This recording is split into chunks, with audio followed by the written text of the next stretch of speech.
Yo, yo, what's going on, guys? Finally on Zoom, which should work way better. What's up? What's up? What's up, Dan? What's up, Joe? Josh, hello. What up? What's Hello. up? What's up, Max? Good to see you. Yo, yo. Hey, guys, feel free to, if you want to start your cameras, feel free to. It's always fun. We want to see all faces. Bryson, good to see you. Ben, what's up, dog? It's good, bro. Let's go. Let's go. Kara, good to see you. Good to see you. Alrighty, well, let some people get jumping in here and then we'll get started. What have you guys been working on this week, though? What's new? What's been the focus point or projects right now? We've heard something. Unlearning what I know about what I've done and learning your model. And I like it. And those SOPs, I think I understood how you did them. Those are awesome. Yeah, it's really nice now because like even things with like Manus, I literally connected to my ad account and I was like explain it how we're optimizing, scaling, turning ads off and on, like at a beginner level, so it's easy to understand and it can just kind of pull it all. So it's just coming straight from our ad accounts, which is super nice. So if anything changes or we make any updates, like we'll always just like SOP it out and give it to you guys. So hopefully those Yeah. are helpful. No, Quick super. So uh like, quick question on bid cap campaigns. How Yeah. many ads do you put in each ad set? Right now we have five in there. Okay. Some have six, but like normally what'll happen is like we have one of our winners, like one just gets all the spend and then like it's just a winner and the other ones aren't getting spent too, but we don't really turn them off because it's just going to like the one that's in there. And so yeah, we started with five in there. I don't know if more or less would do it. We just kind of copied what we used to do for ABO, except now we just changed it to bid cap. Yep. And do you scale through more bid cap campaigns? We do have a scaling campaign for big caps that we will move some of them over into.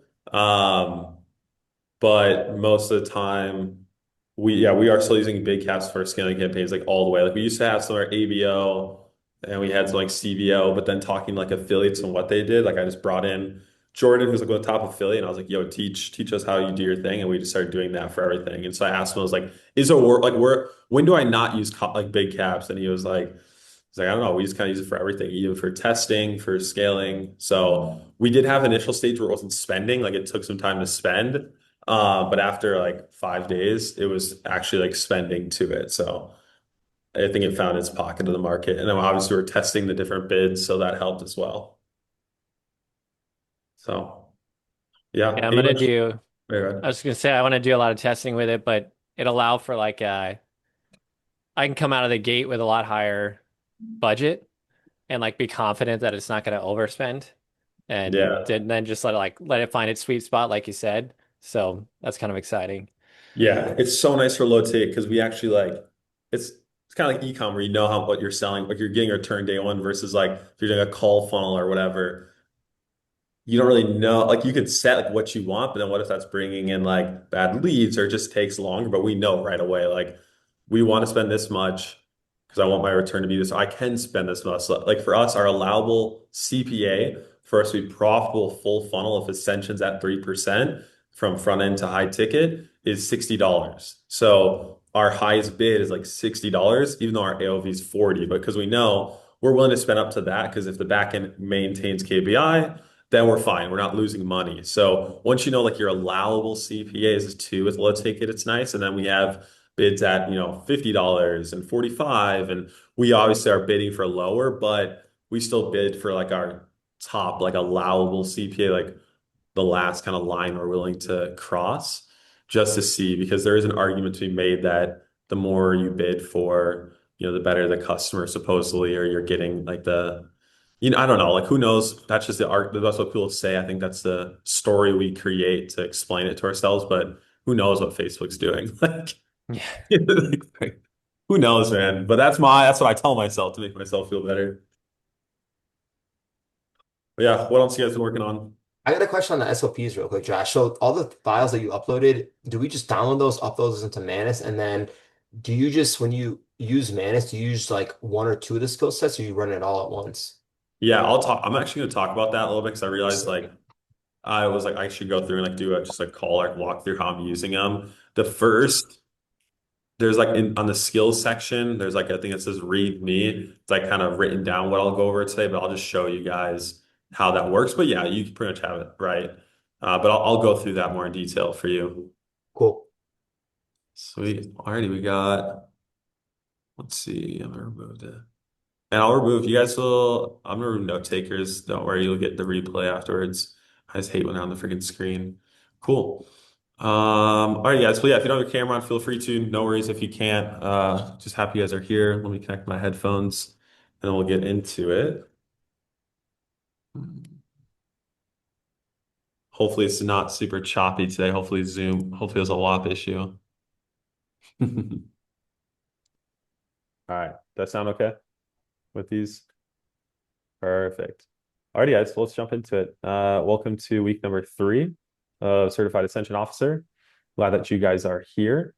First week, we talked about partnerships, good deals, bad deals, what to avoid and how to get into it and approach creators. Obviously, if you missed it in the Discord, I've shared call recordings and me having conversations with people coming through, like our website and pipeline, so you can see how I handle it and see it live. The contract is inside that Figma, everything's there. So we covered that week 1.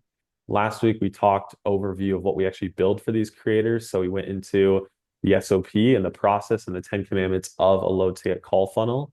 And then since then, the ClickUp SOP has been added to your WAP, as well as all of the skills for the creative production of copy, upsells, order bumps. Everything's in there. And I'm going to be going through that here today and how to use it. And then today, we're going to be talking about the next step, which is launching the low ticket offer to your creator's organic audience, which is the step that we use to just get the initial validation. And more importantly for us strategically as the Ascension officer, we're trying to essentially bankroll our ad spend to launch our first ad campaign. So that's really like my strategic plan is like, how can I go into this with as little risk as possible to start? Obviously, you want to increase your risk tolerance down the line. Like, I don't want you guys to be afraid of running ads. I'm not going to push that propaganda. It's okay, especially the low ticket. It's not as stressful to like spend on ads because even like if I spend $3,000, most times I'm losing only a couple hundred, and it's like, oh, it's technically only running at like a couple $100 a day budget, not 3,000. So, not going to push that propaganda on you guys. It's going to be okay. But obviously, when you start anything off, I obviously come from the mindset like, how can I get into this with like as little cost as possible, just so my margins are higher and I don't have all this pressure on top of me. So we're going to be talking about that and going to the launch. We have the full SOP inside of WAP already for how I approach the launches. We already have examples from like what it looked like filled out. So that's all in there. And then I just have like an overview I'll go over with you guys as well here. And then if you have any questions, anything related to that, obviously we'll hit on that today too with launching because, sometimes your creator may not, like maybe they're on X or YouTube. What do you do if they're only on YouTube? What if it's Instagram? Or how do you kind of format it differently depending on their platform of choice? So there's a little customization there, but the framework and the process applies for every platform no matter what. Just how you deliver it to that platform may look different. So that's the goal for today. Just focus on, let's talk about how we actually launch this. And then also talking about these skills, which I put together and has been spending weeks on prompting for you guys. So we'll start with that just because it kind of ties what we talked about last week. And then we'll keep going through it here. Now, these skills, like I've been testing and using them actually. It was funny. I one-shotted a like a VSL and sent this to Nick Fisher the other day. I was like, yo, rate my VSL. And just without any feeding it information, just a fake offer, we got like a 6.5, like without prompting really well from him. So like that made me really confident.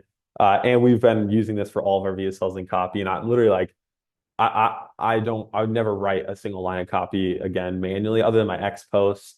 The rest, it has gotten there. It's 100% there. Like without fail, I will die on that hill. And I'm not some like AI guru trying to like sell you guys on AI. I'm just like, it's there and we're using it for all of our copy.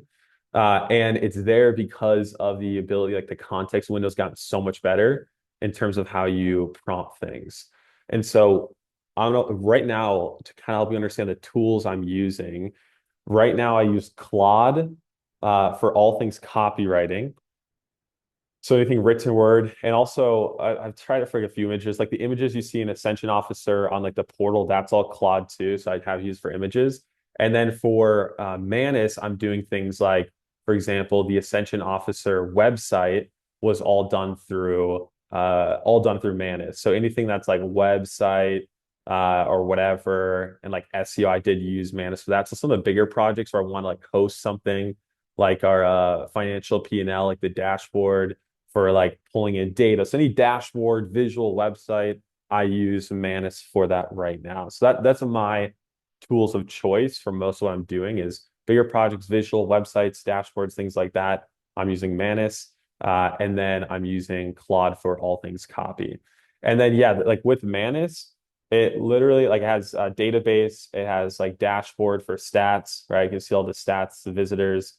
It also does SEO. So like you go over to SEO and it'll SEO every page. So I'll just go here and I'll be like, oh, it's only a 93 out of here. You click like optimize with Manus, and then it'll tell it what to fix right there. And then it'll give me a better score. So you can go through and optimize every single page and be like, okay, how do I make it better? And I'll review it. And so I really like Manus for things like that.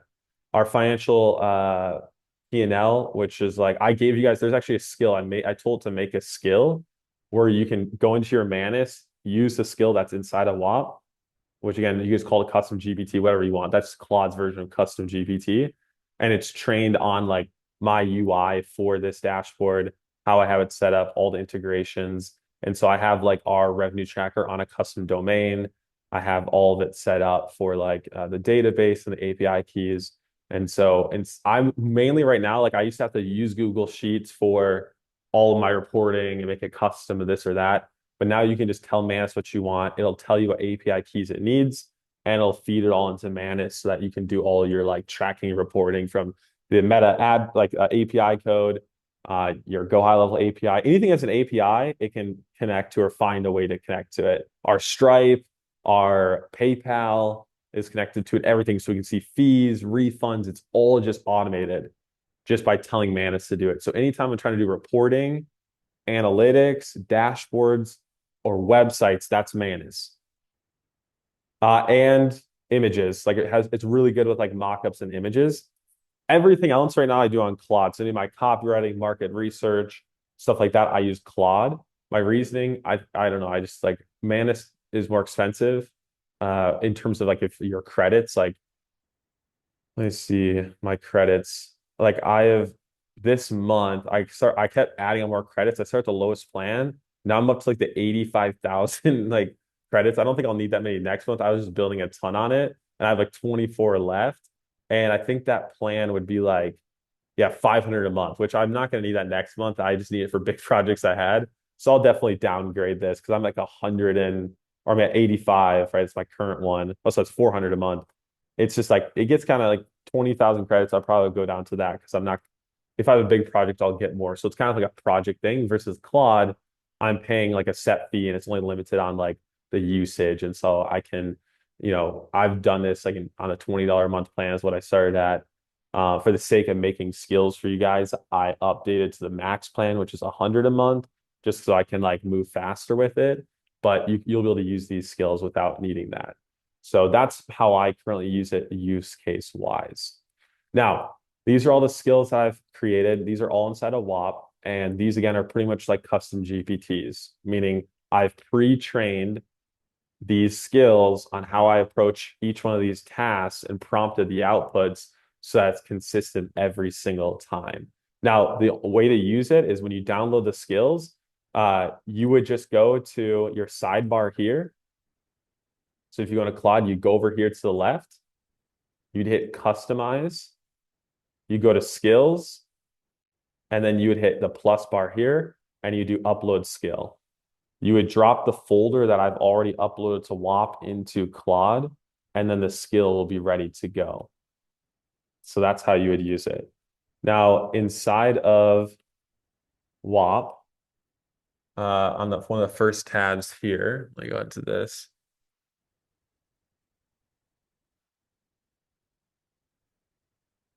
So read first here. I go through kind of like the system and how this CAO, Certified Ascension Officer skills work together, because I've set it up to kind of work in an assembly line.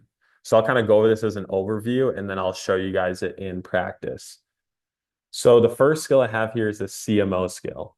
The CMO skill is like my quality controller. It's orchestrating all the other skills. It's a manager. It's literally like a CMO.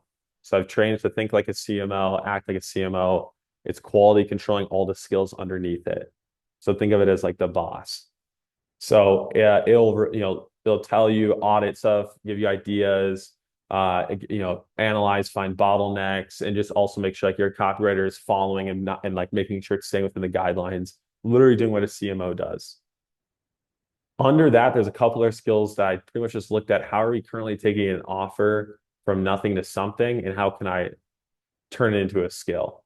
So the next one would be our intake one, which this is just feeding it existing materials from our like creator or expert.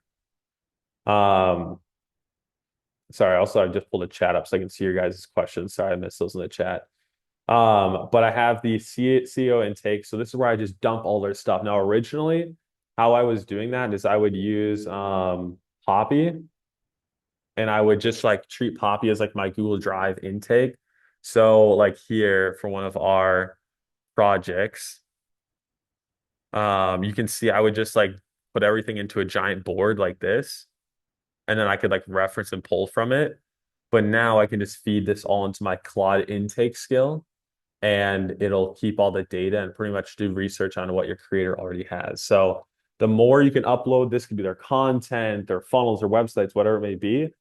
The intake will prompt you on what you need to add. And this will be very, very important because it's going to create a business intelligence document, the bid, and every skill downstream reads the bid instead of asking you the same questions repeatedly. So this kind of creates the master document. Is this making sense? I'm not really like a deep AI like explainer, but I'm hoping this is pretty clear. So that's like what the intake does. Now, under that, we have the next step of it. So it's kind of like an assembly line would be the CA market research. So step one of any new offer or campaign is doing market research. So this skill will research competitors and specifically train on finding people who sell info products, not like random stuff. So it'll only go out and find other info product brands or gurus or experts. So it's not pulling like some random blog from like 2008 on your niche. Like that's not your competitor today. It'll look at their YouTube channels, their socials, their websites. It'll do all the research there. So it'll go out and just pull your market research and give you a report on it. After that, it's going to go over to the narrative generator. So for me, I can't do an offer until I know the narrative behind it, meaning like the us versus them positioning or our unique angle or the storyline supporting our product. Like there's a narrative that like your sales messaging, whatever you want to call it, I call it a narrative. And so what this does is it will look at your market research. It'll look at all the existing information on your creator, and then it will start to come up with a narrative that does like the us versus them positioning and like help you identify what your unique positioning could be for all your copy and messaging going forward. So it'll do all that like mechanistic wise, how you explain it, what you talk about. It'll do all of that for you there. Once I have that, now I want to move into creating my upsell path. So I've created the upsell path architect. What it will do then is it'll take that information, it'll look at the backend offer, what you're selling in the high ticket, and then it will use my frameworks and the 5 winning offer formats and everything I fed it to help you come up with what the front end should be, the bumps, the bonuses, and how to position the back end. So it'll give you just a whole upsell path. Now with this, obviously, like it's pulling from what you give it. I think the number one thing that needs the most human oversight and just gut feeling and call would probably be the upsell path. Like this is one of the hardest things for me to let go of. Like I don't just send it once and say whatever the first thing it gives me is good. I use it as like ideas to prompt idea like for like ideas. And then I go off like based on what I've read about the in the market research and what our creator can do, what do I feel like is going to hit the best or align well? And if you don't know, then ask me or someone else. So if you were to ask me, Josh, where, what part are you still hesitant to give to AI fully and not one shot? It would definitely be the upsell architect, just because that's such a big piece. And again, I've tried to prompt and get all the stuff, but every market's different, everything's unique. What the creator can talk on is different. So you want to have good oversight there. After that, this is the beast. Like this skill took me a whole week to prompt, and it's the copywriter. So I almost like individual skills for like each type of copy, but I just did like a master, like just a beast of a skill. And so this can create TSLs, VSLs, AC funnels, OTO pages, OTO2s, everything, order bumps, bonuses. It can write everything. It's trained on everything. This is like the best skill. Um, it's locked right now. It's super good. So it'll write out all the copy and do all the copywriting for you. Emails, you name it, it'll do it all. So obviously, I think like me when I go through it, like we did for our health offer, we're writing a whole new funnel for a new offer. So we needed a VSL, a book a call VSL, and we also are doing a new book call VSL for our existing one. I put all the stuff in, sent it, it wrote it for me, and I barely made any edits. There was a few transitional things I did, but it was like spot on for what I envisioned. So I was very happy. I was just like, shoot, like this, I just have the quality control, make sure I like it and it's hitting it, but that's pretty easy. The next thing we have is the course creator. This could be for any digital product, but if you're like if you need to tell your person like what to film or what to create for the products you want, this can outline the whole course for you or challenge or whatever digital product you're doing. It's just trained on some like how I approach courses and have learned to do it. So that's pretty locked in. And then this is called a humanizer skill. This one is attached to every one of these other skills. And it's essentially a guardrail to make sure that your AI isn't using those stupid dashes, sounds good, isn't like pretty much trying to make it not sound like AI. So it's more, this one just will automatically run. Like when you install all of these, the skills are all trained to like know to connect to all the CAO skills and they'll all work together. So it should pull from that skill immediately and be good to go. This one my friend Riley made. He's an author publisher. It's just for Meta and Pixel and setting up that, like for your Pixel stuff. So it'll help with like some of the tech. I threw it in there because he gave it to me for you guys. And so W. Riley, he's a big dude on X, like 10,000 on X. I'll link him as well. He's a cool guy to learn AI stuff from. And so pretty much like what I did is I was like, okay, start to finish, if I could just one shot an offer and have it all run and do it, like what would I need to do to give me the output? And so right now, if you use these skills, you can literally feed and say like, create me an offer, one shot, the full thing, the final output without stopping, and it will do it. Like I've literally just full thing done. Now, I like sometimes I kind of go step by step just to like oversight. I'm still like not letting go of everything, but it legit just one shot at a full offer, upsells, TSLs, everything just done, just right inside of Claude. So at that point, then the only thing would be like ads, but it could write the scripts for the ads.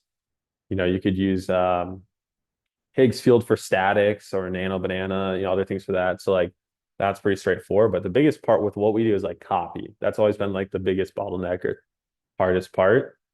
And sure, maybe like funnel design or tech, which that part AI hasn't really gotten to yet, where it could like design our funnels.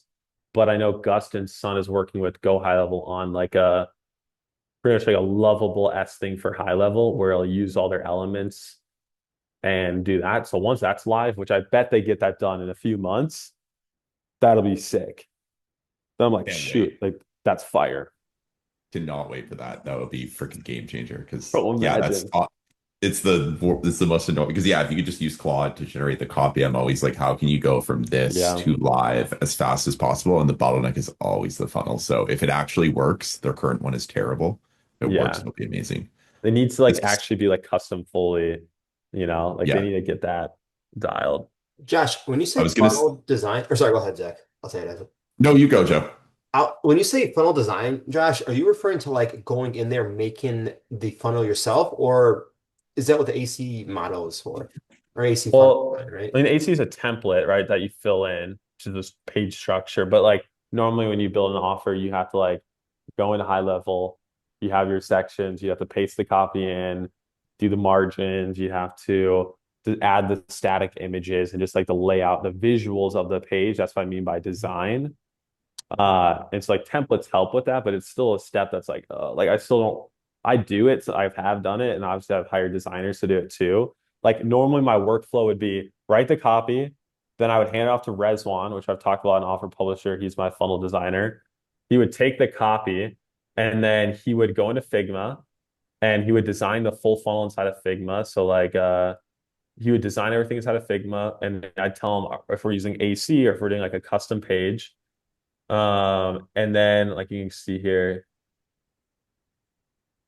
So making sure it looks good for mobile, tablet, desktop, etc., all that stuff. That's what you're referring to. Yeah, so then he would create all these all the design inside of Figma, which you guys have all these mock-ups and stuff inside of WAP as well too.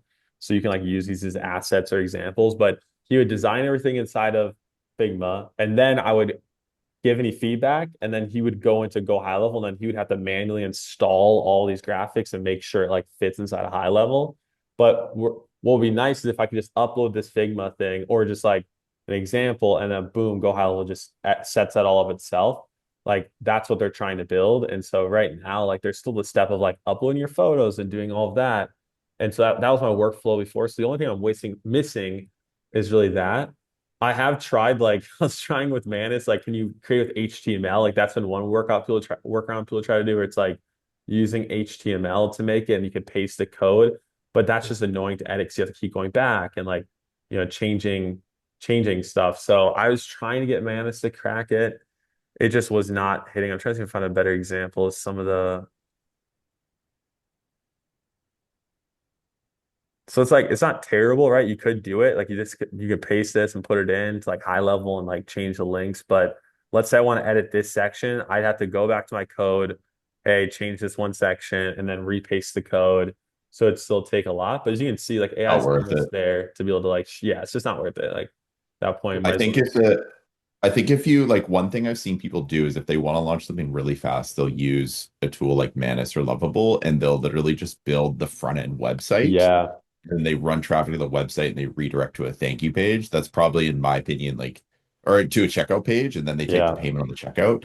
Because yeah, anytime you have to go and integrate, like it just takes. I was really trying to do this with Claude Code snippets and Gemini snippets, and it was yes. just such a headache, dude. I think like the a hack that I found that does speed up the process a bit, and it just depends how much polish you need, is if you go to Claude and you just say generate an artifact of this and like actually Mm-hmm. get Claude to design it, and then like actually do a little bit of the design there, and then I'll typically just pass this to my designer and say like, hey, skip Figma, because she used to do the same thing. She used to build all Mm, the funnels in Figma, and I just found it was like a huge extra step. And yep. so I just said like, hey, this is like a rough draft just to give you an Mm, inspiration and idea. Like go make this better and go plug it into that's go smart. plug it into Go High Level.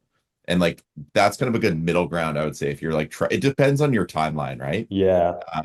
I'm just all like, how can I ship this thing like tomorrow? Yeah. And I'm always like, I'll do it janky too. Like sometimes I'll do like a basic, Yeah. just to, like use templates and stuff. So everything Right. else though, I feel like, AI has been there. And so yeah, those are the skills and how they work together, any kind of the process start to finish. Now, once you upload them, I'll give you an example. Once they're inside your account, they're ready to go. You can use it under any chat, anywhere. It doesn't matter where. So for me, I'm verbal. I love to just talk and say things. So I use a tool called Whisper. I've heard there's better ones. I don't know. Sometimes it messes things up, but it's been fine for me. As you can see, I've been using it a ton. People have way more. I just got recently, so I know people have like way higher, but I'm just always using it for everything now. And so this works for any chat. So even if I'm on the Zoom chat, I could use Whisper. I can, you can use it wherever, but I like it better than using like Claude Sing. It just is not as short. So I'll just hit the option key and I'll be like, let's see if it works while I'm also on here. Claude, can you pull up the CMO skill and prepare it to take an offer from nothing to live using all the other CAO skills?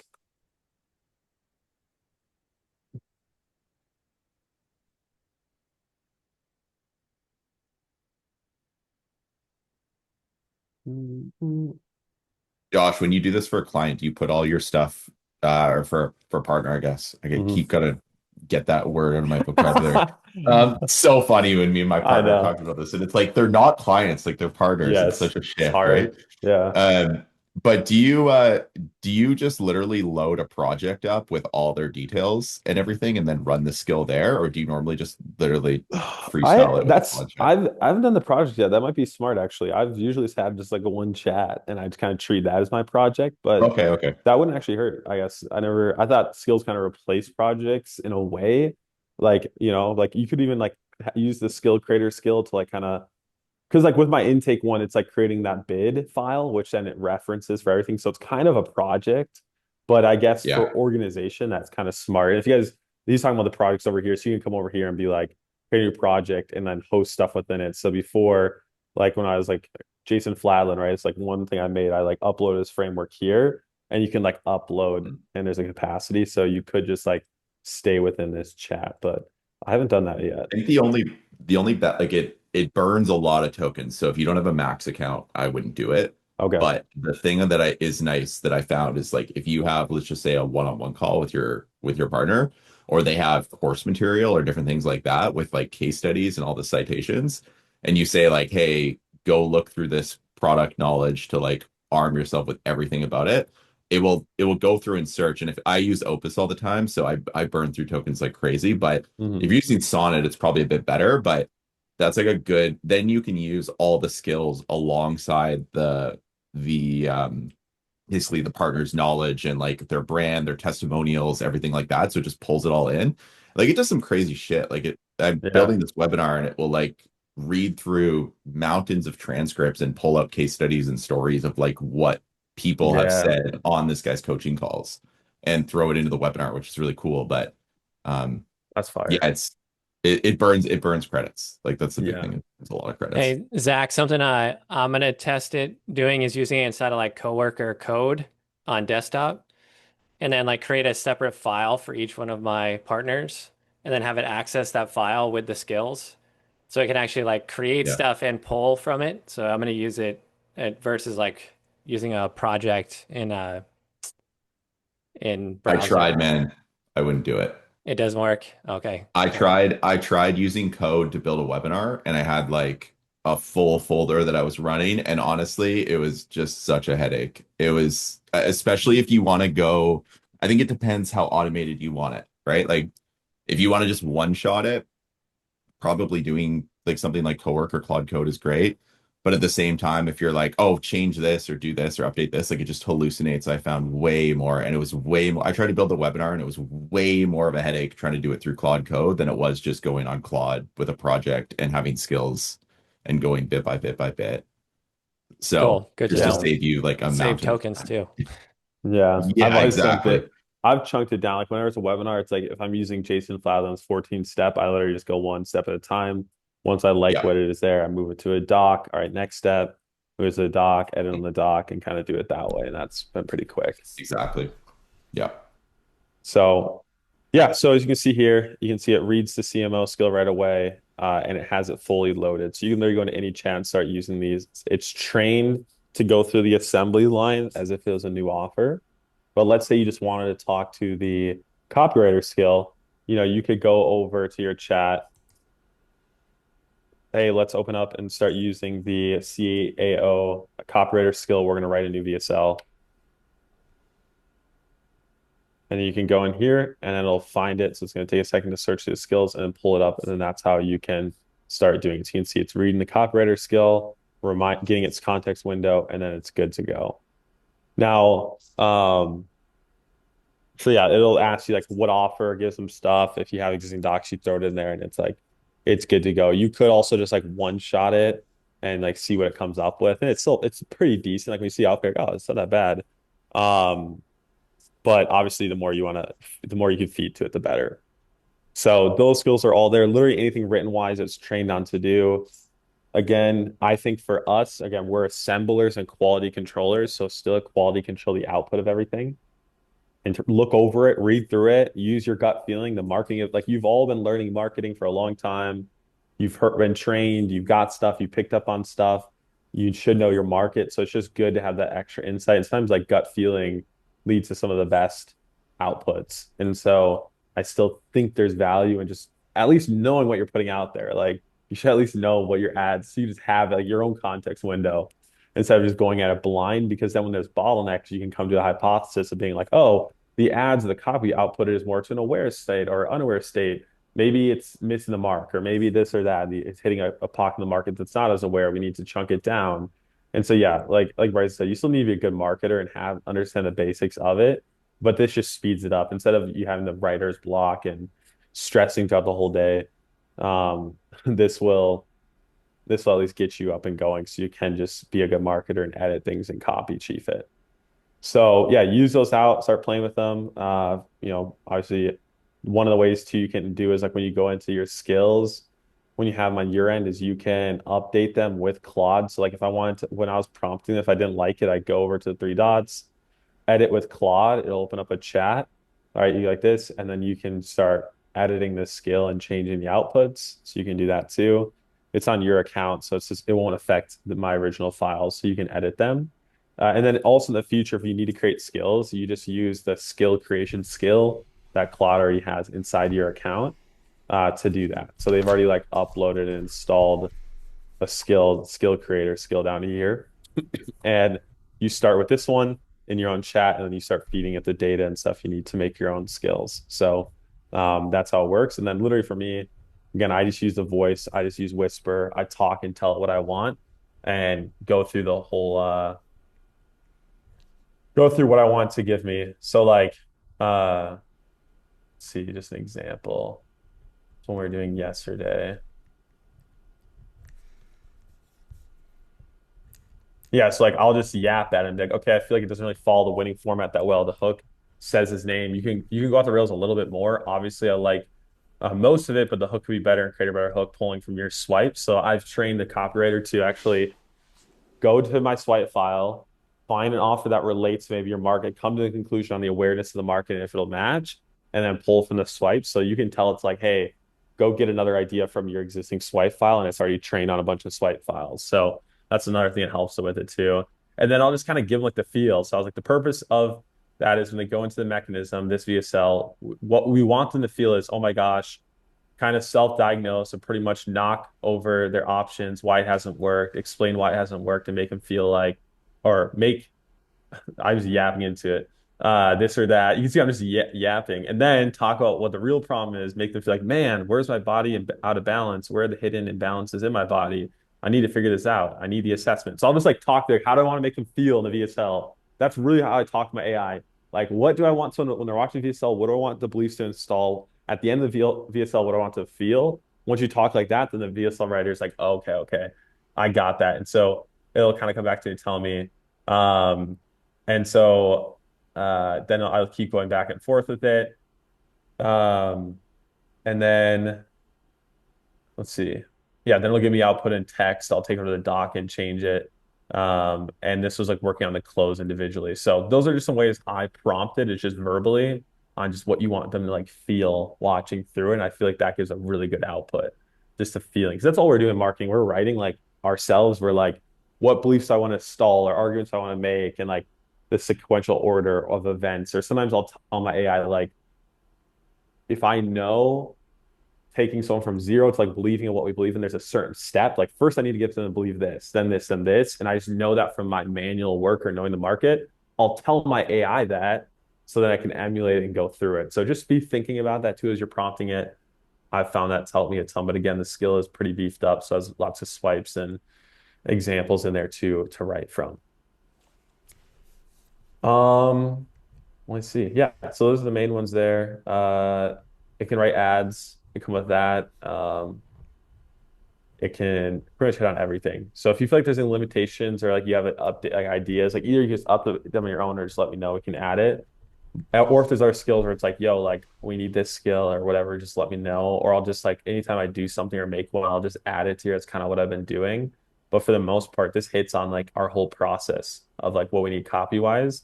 So I'm kind of sitting there being like, well, I think I got it all. But if I miss anything, just let me know and I'll try to take what's in my brain and from my experience and examples and then prompt something for you guys. I've also these are like the SOPs. Like if there's like for example, AI mockups with Manus, how do I do it? I have this SOP in there. I saw someone who's in the next cohort has already used it, and that was really good. Again, we have the SOPs for the ad campaign. This is what we're going through today. So the SOPs will be there, skills are there, design stuff will be down here, and then just like swipes and templates are just down on this stage. Mostly like templates now is like skills kind of replace that because it's like the true like next level of templates. It's like the skills trained on the templates.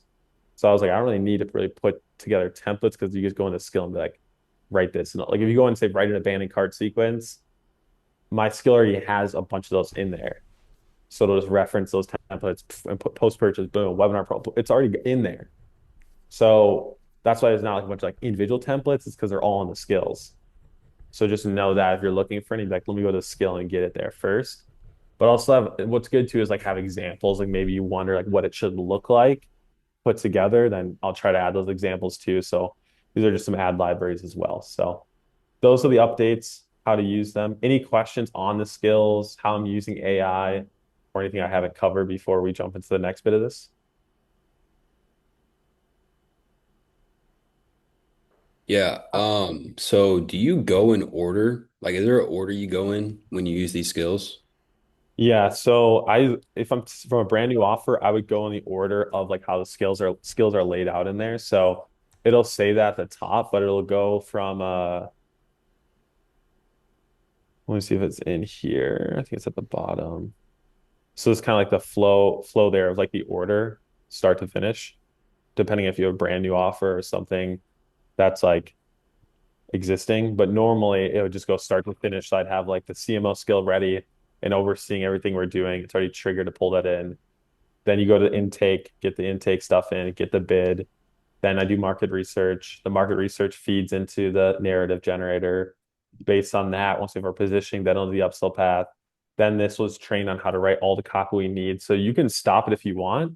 But like I said, if you tell it to one shot at all, it knows the process to follow for a brand new offer. Okay. And then you would just do it all in one chat. You wouldn't open another chat and be like, I've just done it in one chat. okay, Um, but maybe if I was like there's a bigger build or something like you could I haven't done it split it up, but maybe something to test. okay, cool. Thank you. Yeah. What's up, Joe? How long have you been using these skills for? Like, is this tried and proven? Yeah, I mean the thing is like the skills are only good because of what I put into it. What I put into it is just winning formats, swipes I've been using for years, templates, like everything in our database, just pulling from my offers. So like the skills only as good as what you feed it. So these like in terms of finally sitting down and automating everything, that like putting it into one skill, that is new because I was like, okay, I want to give that to you guys instead of getting templates before for my past like offer publisher or my one-on-one clients that pay me just like do it done with you build. I just had a doc with all my templates. I just give it to them like, go put it together. But this is the first time I really put it into like a sequential order for you guys. And so what's in it is what's been proven for years. And so that's like the core of it. And now we just have a better delivery format for it. So then my question is, how long, generically speaking, do you Mhm. think you need to spend playing around with this before you have like a real crafted offer? Now, again, you don't know until it goes to the market. Like we're making, you know what I'm saying? Like we can, this just gives us a way, like I always say, like us as marketers, we're like professional guessers or like educated guessers, where we're like thinking of psychology and frameworks and swipes and we're pulling together. And we're like, based on that, all of a sudden pulling together, I feel like this is going to be enough to start or get going. Then let me launch it and then see. And then it'll work backwards to figure out if it doesn't work, why didn't it work? Is it an ad issue, funnel issue, offer issue? Right? There's could be multiple issues where you can diagnose it. But again, like this is enough to get it live, and it is like a very like if you're talking like educated guess, like this is a very well informed guess on what a good offer will look like to my best ability and how I've trained it and my guardrails. Like this is as close as I can get it with technology. And I would say if I were like, okay, if I'm using this, get an offer live, again, the only thing that I'm really overseeing and being careful on is the upsell path, making sure that's dialed. Everything else, I would just send to the market without a second look. Okay, so like 30, 40 minutes playing around with it is more than Yeah, enough. yeah, you don't need to like play. It's just yeah, it's Okay. more so just like how you prompt it, maybe the time it takes to put it out to, but it's not like you have to like you guys don't I don't know what like training you really have to like do to get good. You just have to use them and then just like use your marketing skills to or your assembly skills to like tell it what you want. But other than that, it's not like a learned skill using AI. You know, like I'm by no means an AI expert. I'm very like compared to what people do, like super techy and go crazy. I'm sure there's like levels and levels to this, or like evaluating your skills, or doing like there's just so many other things to that. So I just try to know just enough to get me the output I need, like just enough to give me my marketing assets because that's a revenue generating task, and then I don't look much further than that. Like I was getting like OpenClaw set up and I had the Mac and everything. I was falling down to that. All the propaganda got to me and I got it done. And I was like, what the heck am I going to use this for? Like it's killing all my credits. There's a rate limit. It's super expensive. I can just go into Manus and like, I just want to one shot stuff. I'm not trying to be super technical and like go crazy. So for me, I just wanted to replace the things that generated revenue manually so I can do it more like an autopilot. That's my perspective is like what revenue generating tasks and creative thinking can I just give to AI? And then everything else I just keep doing myself. Because for us as marketers, our like most valuable thing is just creativity, right? The creative output. When I think creative, that's anything written or anything visual. And so I'm like trying to get rid of that, to have AI just take care of that because that will speed things up. If I can, you know, increase how many ads I can produce every single day, that allows me to generate more revenue. If I can test faster, I speed things up. Like speed is our best friend. And so these skills help you do that. But it's not like a learned skill on how to use these. Yeah, no, I spent like 30 minutes playing around with it yesterday. It was like super helpful. So good work on Yeah. it. Yeah. Keep playing with it. And then obviously at the end of the day, like just oversee it and it'll be good to go there. Any other questions on the AI guys or process, Zach? You got I just something? was gonna ask you, like, yeah, it's really incredible what you've done here. When you say you don't write anything with like you basically use AI for most of your writing, and I agree with Yeah. what your philosophy on this. Like, I've tried to go down the tech rabbit hole of like, can I automate and one shot this shit? And it's a total waste of time. So you nailed Yes. that. Yeah. Honestly, it's gonna get you like 1% further for Yeah. hundreds of hours. It's not worth it. Like, but I was gonna say, like, how, let's just say you see an output, right? Are you Yep. just in and consistently like reprompting until you basically get what you want? Or like how do you typically look at something and say, you know what, like I want this different? Like, do you go and change your skill? Do you Yeah. go like what's your process there? I'm curious about If I'm that. yeah, yeah. So let's say I'm constantly like, dude, it's super annoying. Like the VSL output, like how it was coming out to me, it had stupid headers. It was like it was just yeah, they were like adding like just a format so it's harder for me to review. And I was like, this is so dumb. I want it to be like the output I like to read it in or how I normally write it manually. So I trained it to like double space every line on the continuing sentences, add these three dots, right? Just like that's something I went and changed the skill on.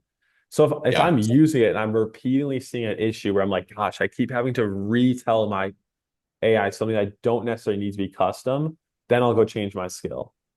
Okay. Other than that, like most of the time when it comes to like the creative or like the sales messaging or this, that, that's so custom to the offer that either way they'll take either a better bid, like an intelligence doc that's more detailed, or just more prompting and like my insight. But most times in the chat, yeah, I'll kind of give an idea. Like what I'll do is like in this, um, I saw like this needs to be longer. So I was just, yo, this needs to be longer. The CTA should drop at like 6 minutes, which is just pulling from what I'm used to knowing and like what it should be. And so then it gave me the longer version. Um, and then I was like, okay, the messaging as a whole, I just started yapping to it and kind of taking them through it. And I'll just like talk to them messaging wise again, how I want them to feel going through it. And that's mainly what I'm doing in my prompting journey. But the output and things that can be repeated for every offer, I just make sure it's like trained on and knows what to do. And then also like I want my VSL to like one thing I love about the skills is I trained into it to look at the swipe file and find something that could be similar or use that market. So it's not mismatching swipes to like the wrong markets. They're ones that don't relate. So I thought it was like going to swipe, like, does that swipe is in a similar market where we could use it? Then that's like a green flag. Like, try that one. Like, does it fit with the awareness of the market? Does it like I taught it those types of things, which is helpful because otherwise you just dump a bunch of swipes in there. Like, I found it would either just like pull from the first one in line or like it would just pull some random one. I'm like, that doesn't relate. Like, that's not the same market. Versus like us, when you go to swipe somebody, you go find someone in your market or something similar, and then you're kind of bringing it over. So I train. That's one thing I told this to do, which I really liked, is like it'll pull from that. And also, if you're like you don't like the opener, I was like, I don't like this opener. Go pull for a different one from the swipe. Let's try that out. Then I'll go pull a bunch of openers from that. And the nice thing is like people like Alan, he's been sharing all his free doc and like swipes and like that. He's done like 3 of those docs now over the last few years on like the free swipe file. And there's also people who have like created a bunch of like on Google All's posts. You just like throw it in there. And so like it has people already creating swipes for us, or I'll just upload funnels and like things I've collected myself and just give it a deep context. So that's been really helpful to prompt my AI on. Thank you. Yeah, that's key because I always had an issue with that of building like for B2B markets versus B2C. And if you try to Yeah. take a B2B swipe with a B2C market, just it's totally different, Yeah. completely frame and everything. So yeah, that's a key insight of like Yep. forcing it to choose from a B2C swipe or a B2B swipe. Yeah. And that's things like that's one of the things where like you either prompt your AI and oversee it yourself, or you can try to train your AI on how to spot that. And I would like go into, okay, what can I tell it to be able to like identify the difference or like give it generalities of how things would change if it's 0 to 1 or 1 to 100, or those are all things like we can teach our AI how to do. And so those would be good updates to make to it. And then yeah, on the webinar stuff that you talked about, again, my process is very similar where I would just feed it the framework, feed it my bid, all my stuff, my offer, the research, and then I would just talk through each section, like what I'm trying to say there. Once I like it, I bring it to a doc, then I have my whole doc, then I'll review it one more time, edit stuff. Then the worst part for me is the webinar slides because like I want to find proof or examples from what I'm saying. So then I have to go find all these photos. Like that part I hate. When I talked to Nick Fisher and their team, I'm like, what is your creative process? And he's like, well, the copywriter gets like tags like what type of images they want at each step. And then the designer, that's their job to go and find all those assets and like ask for Good. them. I So was so then curious about that. Yeah. yeah, so it's like their designer just has access to anything asset wise, and then or is told to like go hunt down those images or find it for themselves. So it's like pretty much like a scavenger. Like you could probably hire a VA or have your VA and their job description is like read what this is, and then like you have access to everything. So try to find it yourself first. And if you can't find it, then um ask somebody for it, but try to find it first was like their solution. They said other than that, like that's the only way they've been able to make it work. And then the designer can like make it look nice and this and that. But like the copywriter creates everything, what they want to say, and then the designer's job is like find something that like displays what's being said. Okay. Yeah, I started getting I started just getting Claude to create Nano Banana Pro prompts Mhm. so the Nice. designer could do that. But I think the thing that screwed me up was so I bought like Jason and Anique's program because I was curious about that. And like I think the way they teach it now is like very in a way outdated because the prompts are it's like they give you individual prompts, but I think the better way to do it is just here's the example script, go build this. And they also tell you to script the entire freaking webinar, which if I could go back, I would never freaking do. But um, at the same time, our creator took way too long to get to the offer on the last time. So I think it's do you script yours or do you just give bullet points? And you're doing it, right? Yeah, so I do it. And well, even so I've done a lot of webinars obviously for myself, like Ascension Officer, Offer Publisher, just in the Yeah. past. So obviously I'm doing those. But when it comes to the webinar, I do script it out. Like it depends on the person. Like Mark Yeah. Black, he can just send it. So he's just like bullet it out. And there's some people where they need it scripted. I think it's Yeah. like just script it and then bullet things out.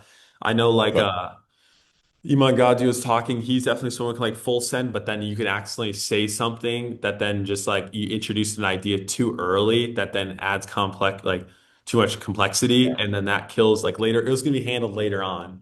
And so you could like yep, feel thought ideas too early if you freestyle. So I think like out of sake of control and like creating your propaganda narrative, it's like this is the do that. sequential order.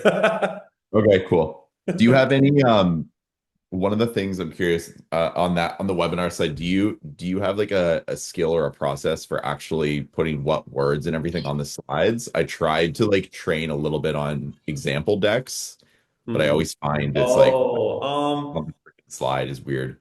so my training from Jason was like one sentence per slide if possible. Is kind of his thought. Like you're like, Yeah. and then he was saying like the more pictures, the better. So for Yep. me, I try to have an image and not any words. If I have to have words, then like I'll just type it in.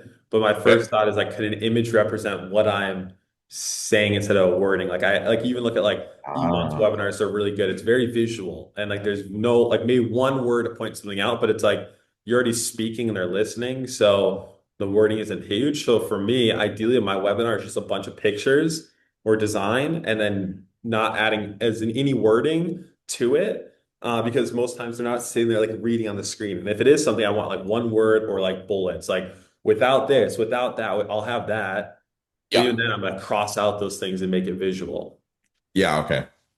So mainly pictures. Yeah, And yeah, the that's a yeah, good. and the best. So I was using um we were working on a 5 day challenge for WAP and I was using Manus to create slides. And the best like one-shotted like slides I found for like visual were was definitely like Manus in terms. So I took it as like a Yeah. screenshot of like Iman slides. I was like, I really like this style. Can we want to kind of model that? And I just put in like our training, like the bullets I go over. And it did a pretty decent job like coming up with like some pictures or icons at least. So that was nice. But again, if you want things like more custom, then You got to do you it. have to It just design. takes work. It's just work. We're all just so lazy. I'm so lazy now with AI. Nah, So when I you am too, actually bro. tell me I Like have to fucking work, I'm like, ah, like why can't say AI do it for me? But it's like, see, it has like icons, which I think is fine. Like, icons for a webinar, like that's yep, not like that's pretty nice design for like taking it. So like you can come up with stuff which is nice, but yeah, some of the complex ideas, it's like shoot, we gotta like make something custom. yeah, yeah. Okay, cool, man. That's really helpful. Thank you. My designer is doing a great job on the ones Yeah. we pumped up Do so far. designers like in today's era, since AI is not there, like I think having a really good video editor or like a really good designer is such like a it's funny, like I think you used to be having really good copywriters, like what you always wanted. Yeah. But now it's just like visual, like the visuals, like, and there's so many of them out there, and so many of them suck. So you have to go through Oh, so no. many people. Like I've tried everything, paying people from doing test drive. It's like, and once you find one, you gatekeep them from everyone else, and then eventually they get poached, they get too good, they want to start their own business, and so it's like, dang it, like. Yeah, Oh, it always happens. Like I'm like, who's your video editor? And I'm not telling you. It's like, dang it. yeah, Like I like my best friend was like gatekeeping his editor for me for years and then like finally got him. But then at the time the kid was like ready to start his own business. I'm like, oh. So once you find one, just don't tell anybody. Like yeah. not share who your editor is. As proud of you of him you are, and you're like want to flex, just don't. No, don't. Never do. I have mine, and I'm so pissed because she's in school right now learning how to train AI models, and I'm like, oh, she's gonna be gone so soon. Yeah. Sounds so bad. She's in Like, the She's in the dude. Philippines. I've had her on my team for like 3 or 4 years, and she's like, I just want to go to school, and she's like literally learning how to train AI models. I'm like, ah, you're gonna get a Dang huge it. at some time, like, but she is amazing at what she pumps out. It's crazy. I know. And it's also you like want them to go on win because you're an entrepreneur and you kind of get it. And you're Yeah, like, dang it, I have to kind of support you, but I also don't want you to leave. So yeah, exactly. I know. I think the only way I found to test that is like go on online jobs or one of those platforms and hire like pay like $50 each and get yeah. tested. Like that's it. Yeah, exactly. Get tests and finals people. And like, there's a placement agency. I use Proximity VA or something it's called. And they've given my executive assistant, and she's been awesome. Like, that was their, like, they hired and placed her, and she's been with us since. So there's some good people for sure that it was Oh, like they're a definitely, you just got to weed through $1,000 them. placement fee. But yeah, video editors and good designers. Like, if I Yeah. look at my org chart, if I had to recreate it, I would probably have like a creative manager, editor, designer. And the creative manager is like kind of like a junior CMO and like quality controller of the creative department. Yeah. And then my designer also is funnel designer. So he does funnel and ads and everything. Hmm. And then I don't know what else I would need. Like that's, I mean, you could have media buyer. I guess maybe you could say like media buyer, like a dude who could just upload the ads, follow set So rules VA with a does. VA. Yeah. And then the creator's the That's face, it. product delivery. I'm like, Yeah. that's it. So if I had to pay anything out of pocket, that's what I'd pay. Like a video editor and like a designer and maybe project manager, I'd pay them out of pocket. So, Yeah. alrighty. Sweet. Any other questions on that, or should we keep moving? All good? All right. So this is the organic launch framework. This is how I do all my launches for low ticket. This is low ticket specific because again, I'm assuming we're doing a low ticket call funnel for them. Sure, you might have some situations where it's a webinar or a mid ticket or a high, like who knows? I don't know what your deals will look like. That changes. This is just specific for how I would launch a low ticket offer to their organic audience. So just to know that this is specific to that. If you are doing a launch for any other creator, whether it's mid ticket or high ticket, I would default to just doing a webinar. Put them into a Zoom room, get them on the Zoom call, and whether you're pitching mid ticket or a book a call at the end, I don't care. Like in terms of launches and one to many, if you're trying to do one to many as a launch, webinar is still undefeated in terms of simplicity and just getting something out there if it's mid ticket or high ticket. A webinar for a low ticket, I mean, if you want to throw this into launch just for fun, it's kind of like a book launch, how you know people do that. Sure, fine, add it if you want to do that. But with a low ticket, it's low ticket. You're sending them to a cart, to direct carts. You don't really have to like do a bunch of change work to get them to buy. It's $17. Like most of these will be impulse buys. So the launch is very straightforward. But there's a couple things I do to have a good build up for it. So if it's anything else other than if it's mid ticket, high ticket, just launch it. Yeah, offer doc too. Yeah, you can do an offer doc. Spend like if they have good affinity with their audience and they're active, they have good status, like you might be able to drop that there. And so what I have inside the WAP, there's already everything broken down, right? The whole framework written. I have the templates broken down by day. Again, these are just generic templates to fit every offer in every market. So feel free to spice them up. And then I've the templates filled out with parenting offer, biz op, relationship, and fitness. So you'll be able to see all of that afterwards. So I'm just going to go over the overview here and then answer any initial questions that may be confusing you guys, just so we're not going deep into the trenches. Does that sound good? Fire. Alrighty. And this was literally just made. I put in a Claude code and I said, make me a cool visual to simplify things. So if your creators need something built out, just you put in a Claude. All right, so there's really three phases. We have the phase number one, which is the build up, phase number two, which is the open cart, and then the phase three, which is the close, right? The urgency at the end. The most valuable part of the launch, in my opinion, is going to be the build up. The more anticipation you can build up in the launch, the bigger the launch will be. The reason I see a lot of people that do publishing deals and like an offer publisher, they'll just like out of nowhere drop a promo to their creators list and then they'll get some sales, but it's not as crazy as it could have been. And I'm like, they're like, what happened? Like, is it an offer issue? I'm like, dude, you just hit the list out of nowhere. And sometimes they weren't mailing the list for a while or their socials. It's like, dude, you didn't build up any anticipation.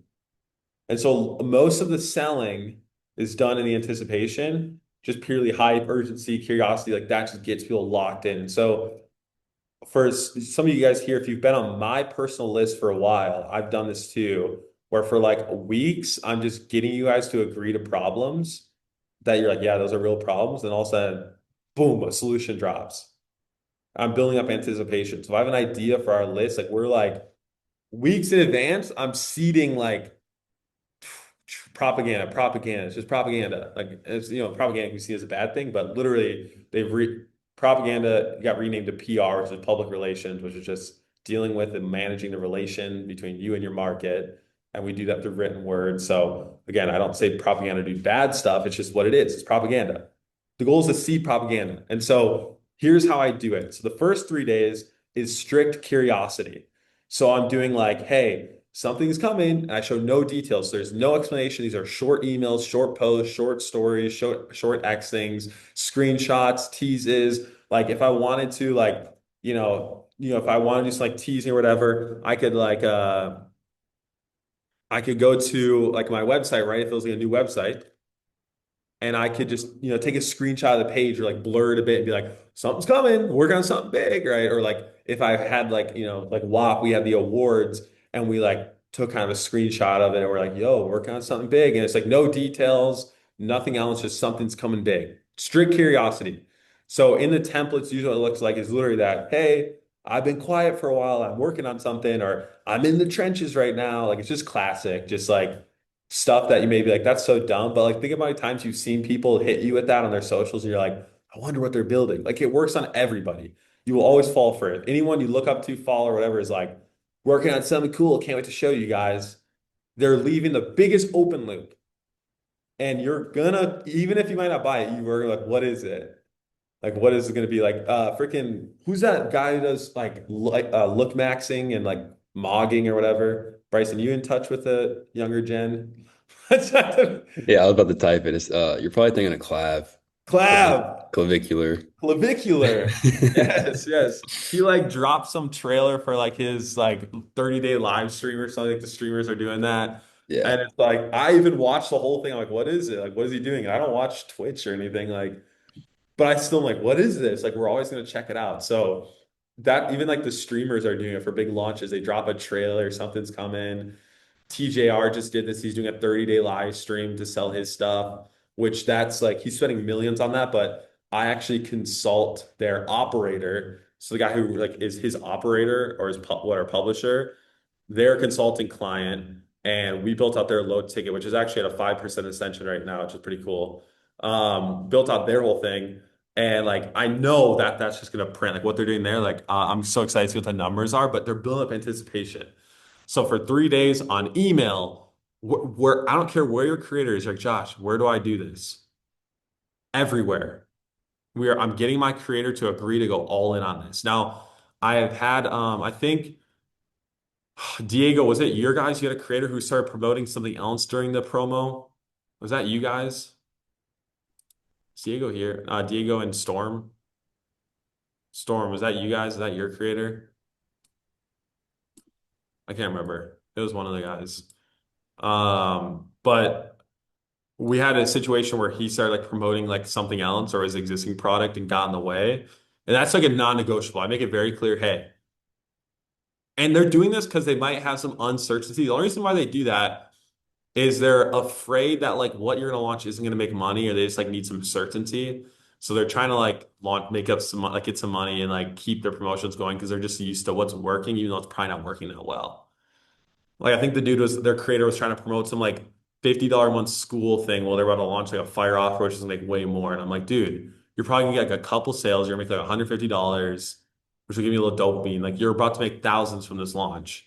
But they don't, you have to kind of explain that to them. So get your creator to, and contractually it'll like say this. Like it says in the contract, like you're not promoting or doing any other projects outside of what we're working on.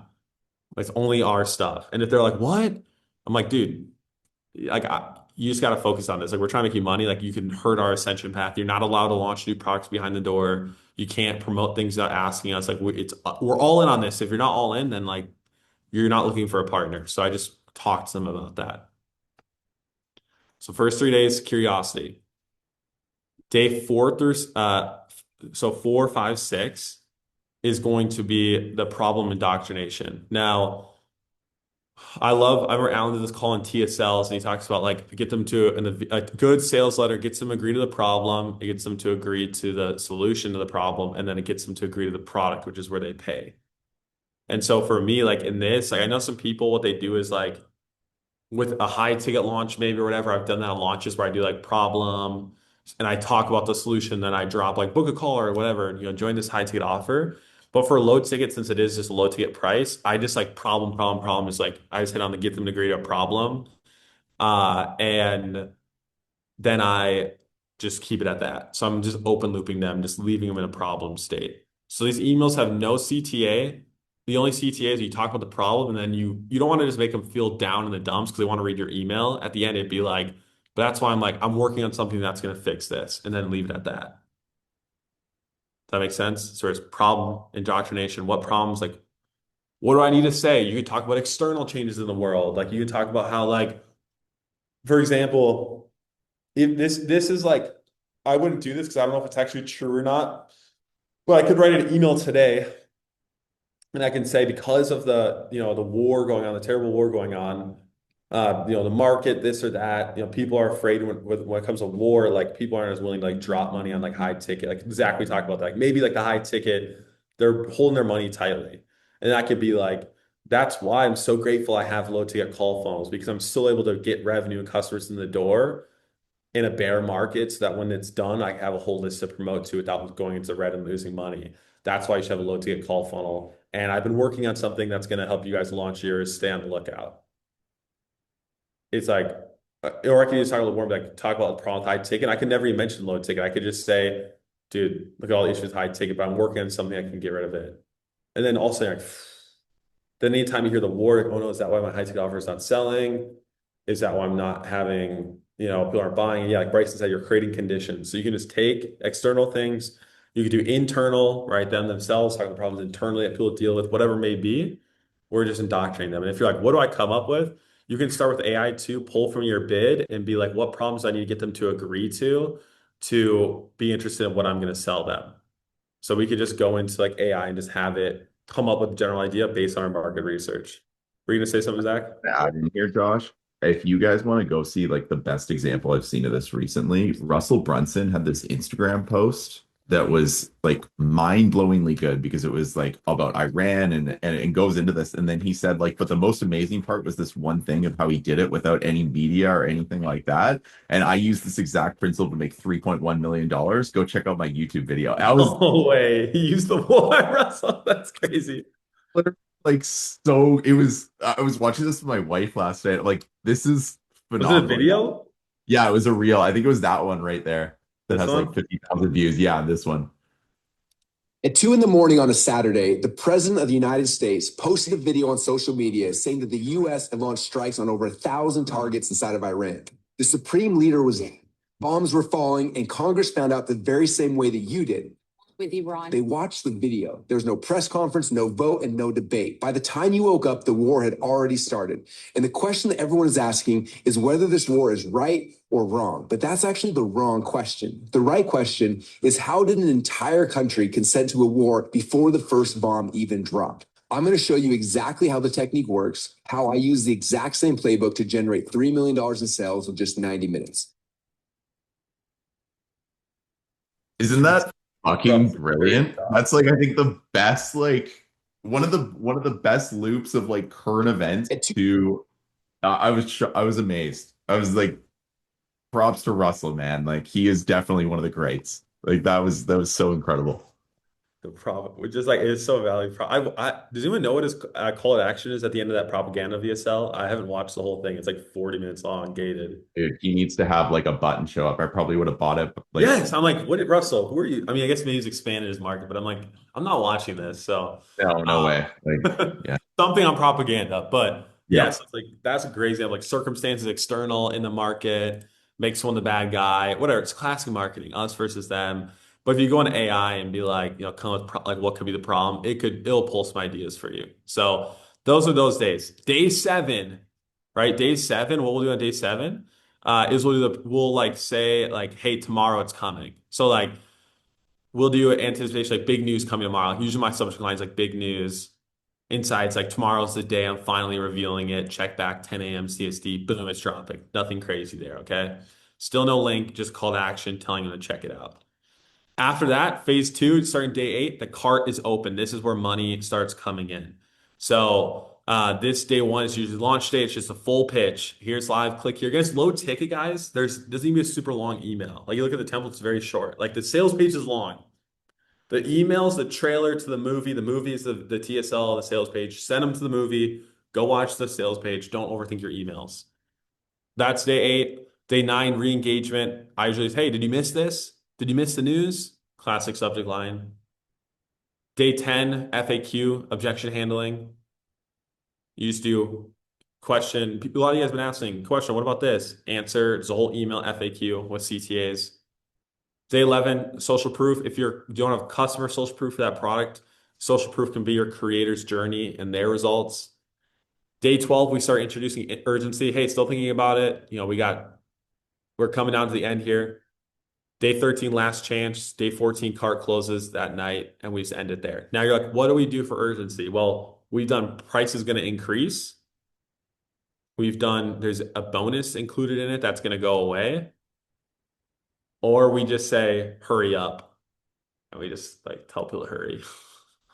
Like that also works fine too. Like you just say, hurry up. Like it's people do that. You could do after 100 customers, it's increasing to this price. We've done that with when I did my interior design offer. So you can choose from that. I don't really care. It just depends on the product. But that's how we do these launches. Now, for the platforms, right? This is where it's like interesting. Like, okay, if you like, for example, I'll do my guy, for example. He had Instagram account, email list, YouTube channel. I'm like, okay, where are we doing the launch? Number one, email for sure. No brainer, email. Number two, or we have Instagram. Instagram, the stories, we translate what's said on the email to story posts. So whether it's multiple stories or him just talking, we follow the same thing. We just translate it to him being on stories. Stories usually produce the most like people watch your stories are true followers versus like reels and stuff like that. Just like it could be anybody, like non-followers and followers. So to me, a story is similar to an email list. So I can be more direct. And then for the reels, like his reels on the posts, what we did is we told him he was posting 2 a week. We said we're gonna post like 1 a day during like the 7 days, like these days right here. And every single, like those posts weren't themed to the launch, but they all included a call to action, which sent them to the low ticket. So same type of content that you normally do, his winning formats, because Instagram usually have to beat to death the same winning format. We're not doing a video, hey guys, there's a launch. Like it's not going to it's not going to hit the explore page or pop off. So all you would do is just add a CTA, comment. We said like comment morning down below, and we'll send over this more information on how you can get rid of like your morning pain, blah, blah, blah. They comment below. We had a mini chat automation, which would DM the link to the low ticket funnel, and that's how we got it to them. So if you're going to do reels, just know you have to do mini chat. The goal and objective is to get them to comment and then send them the link. There's plenty of YouTube videos on how to set that up, or is that AI? Facebook, if you're doing a Facebook profile, you can write the emails just as a post. X, you'd have to make it shorter. So the purpose of X is more so like what I found posting on X recently and seeing a lot of a lot of other launches there. You don't really want to ever include links in your posts. You want to say like link in bio. So whenever I'm doing like a YouTube video or I'm promoting anything at all, I'm never like linking something in my post. It's kind of like how the OG Facebook rules where it's like don't add a link to your post, it'll kill reach. Like with X, it's definitely true. Like people do not like being sold to the same way. And so like whenever I'm like sharing a video or like talking about something like coming out, like this video or this post here, I did if they're on X, like you would just say like link in bio, right?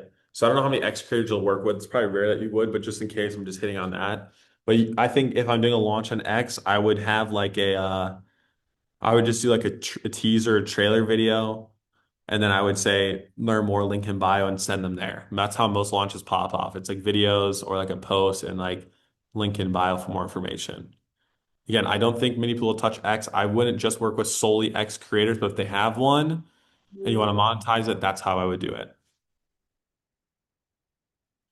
YouTube, again, you could. It depends on how serious on their YouTube. With YouTube, I don't really do like I just do an evergreen video like they normally would do with just a call to action for a low ticket. So I get them to commit that, hey, your next however many videos you already are going to post videos include the low ticket offer for it to launch. Now it was interesting with our guy that we're working with. He was hesitant. He didn't want to add the low ticket offer after the launch to all his stuff organically at first because he knew that we would be getting that money from them. In his mind, he's like, that's not fair. I don't get a cut of that. And so for a while, we are just like, all right, whatever. But then I told him, I was like, bro, literally all this money is going to ads. I showed him. I'm like, dude, I'm not taking any of the low ticket profits. Like, I would be sending you more customers if you just put this on your freaking organic, put it everywhere, and let us get more traffic. We can put more in ads. Let's just push it off that way. And at the time, he was taking the sales calls, and I was like, bro, do you want to keep taking calls to your call funnel organically if people haven't given you money, or do you want to take calls to the low ticket funnel? He's like, I want to take them through the low ticket funnel. So you can just bring up those arguments and get them to do it. But ideally, after the launch, the low ticket's on everywhere. I had like that's the goal is I want it everywhere. I want it to every single spot. Because think about it. People will see an ad and they won't click the ad, like the call to action, they'll click to the profile. So now that click just went to the organic. Facebook won't attribute it the same way. And so then we could be missing out on people that way. And so what we have now is we have a funnel, like our low ticket funnel in the Instagram bio that's like set apart from our paid one. And so we have people who are buying through that as well, but we find that most of these people probably clicked an ad before came from ads. So another argument you can make to him is like, dude, or girl, whatever, yeah, lady, we're running ads. They're clicking the profile and they're buying, or they're like, we can't track them. And so it's not fair. Like we can't attribute that. We need to have the low ticket there just to make sure. So you can also do that argument as well. But at the end of the day, like these people just want to make more money. And so if they trust you on that, and if you get a good partner, they should just let you.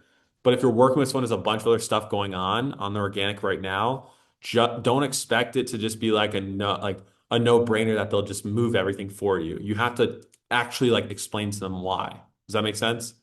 So those are some arguments you can make for it. But the goal is you launch it organically, and then it just stays as the main call to action on all their platforms. It's just the main place we're sending them everywhere. I'm just trying to validate one model. I just do one funnel, and we're just focused on that one thing. We thought, do we do a call funnel? Like that can come later if I want to expand or do different things. To start, you guys go in, just crack the low ticket call funnel. That's it. Just dial in on that one thing, and that's it. I had a call yesterday with someone named Patrick Riddle. Does anyone know Patrick Riddle?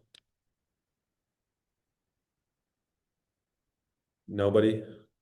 Zach, His you name probably. sounds familiar-ish. Yeah, he's a big real estate. He said he's really well known in the real estate game. This guy. Oh, okay. That's probably why I was doing. This is a hard market to crack.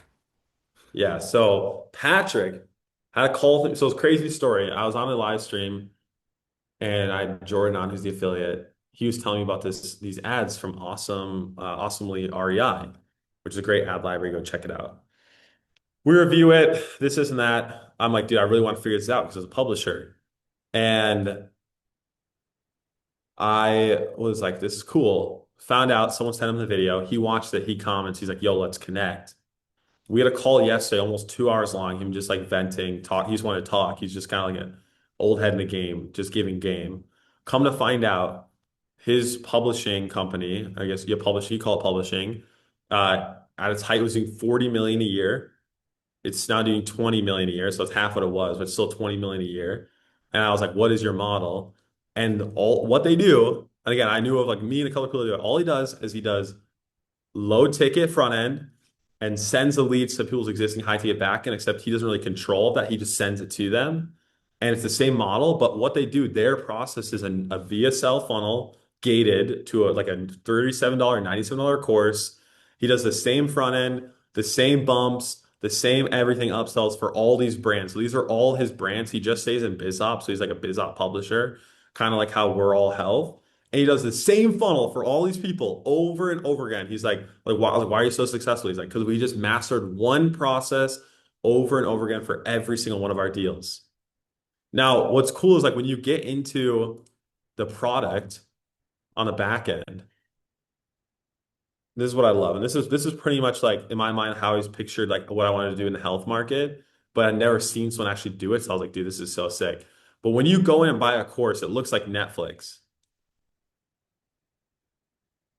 right?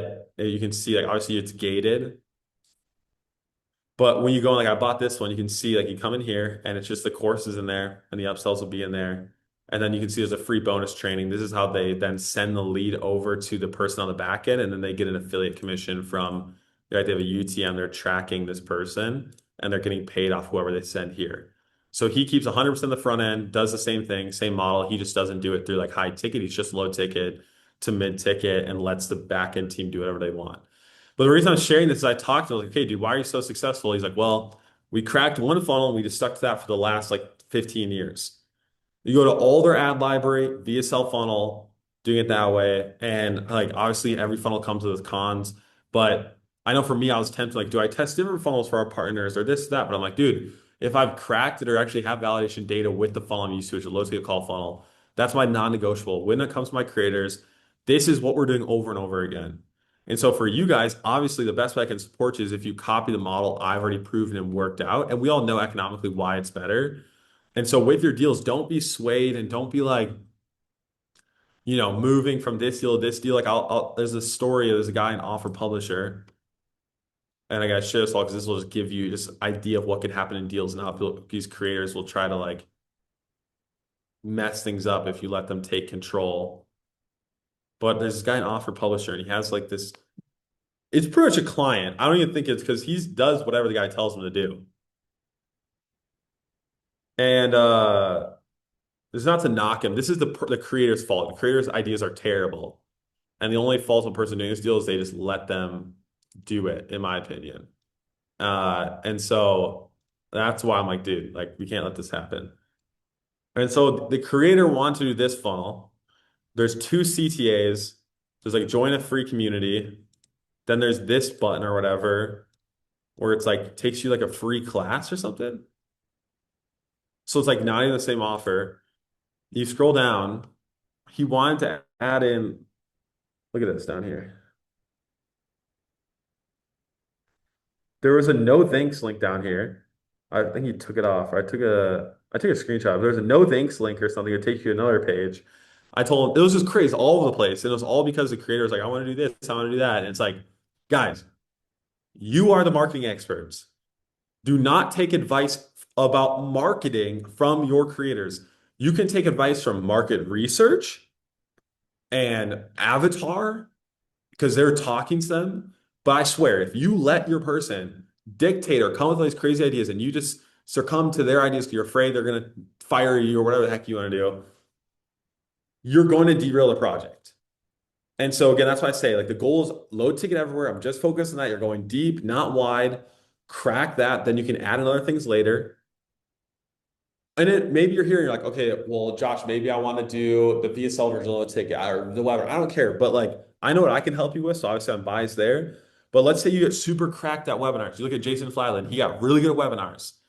So he has the same model. He becomes a spokesperson for an offer.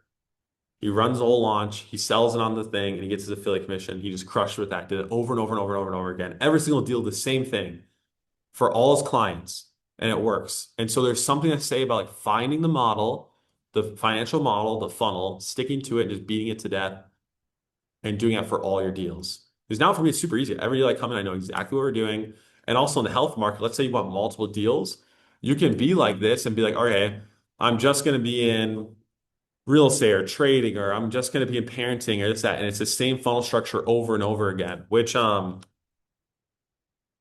I always point to this one. I love what they did here because they found their model, same funnel, the same structure over and over again for their offers.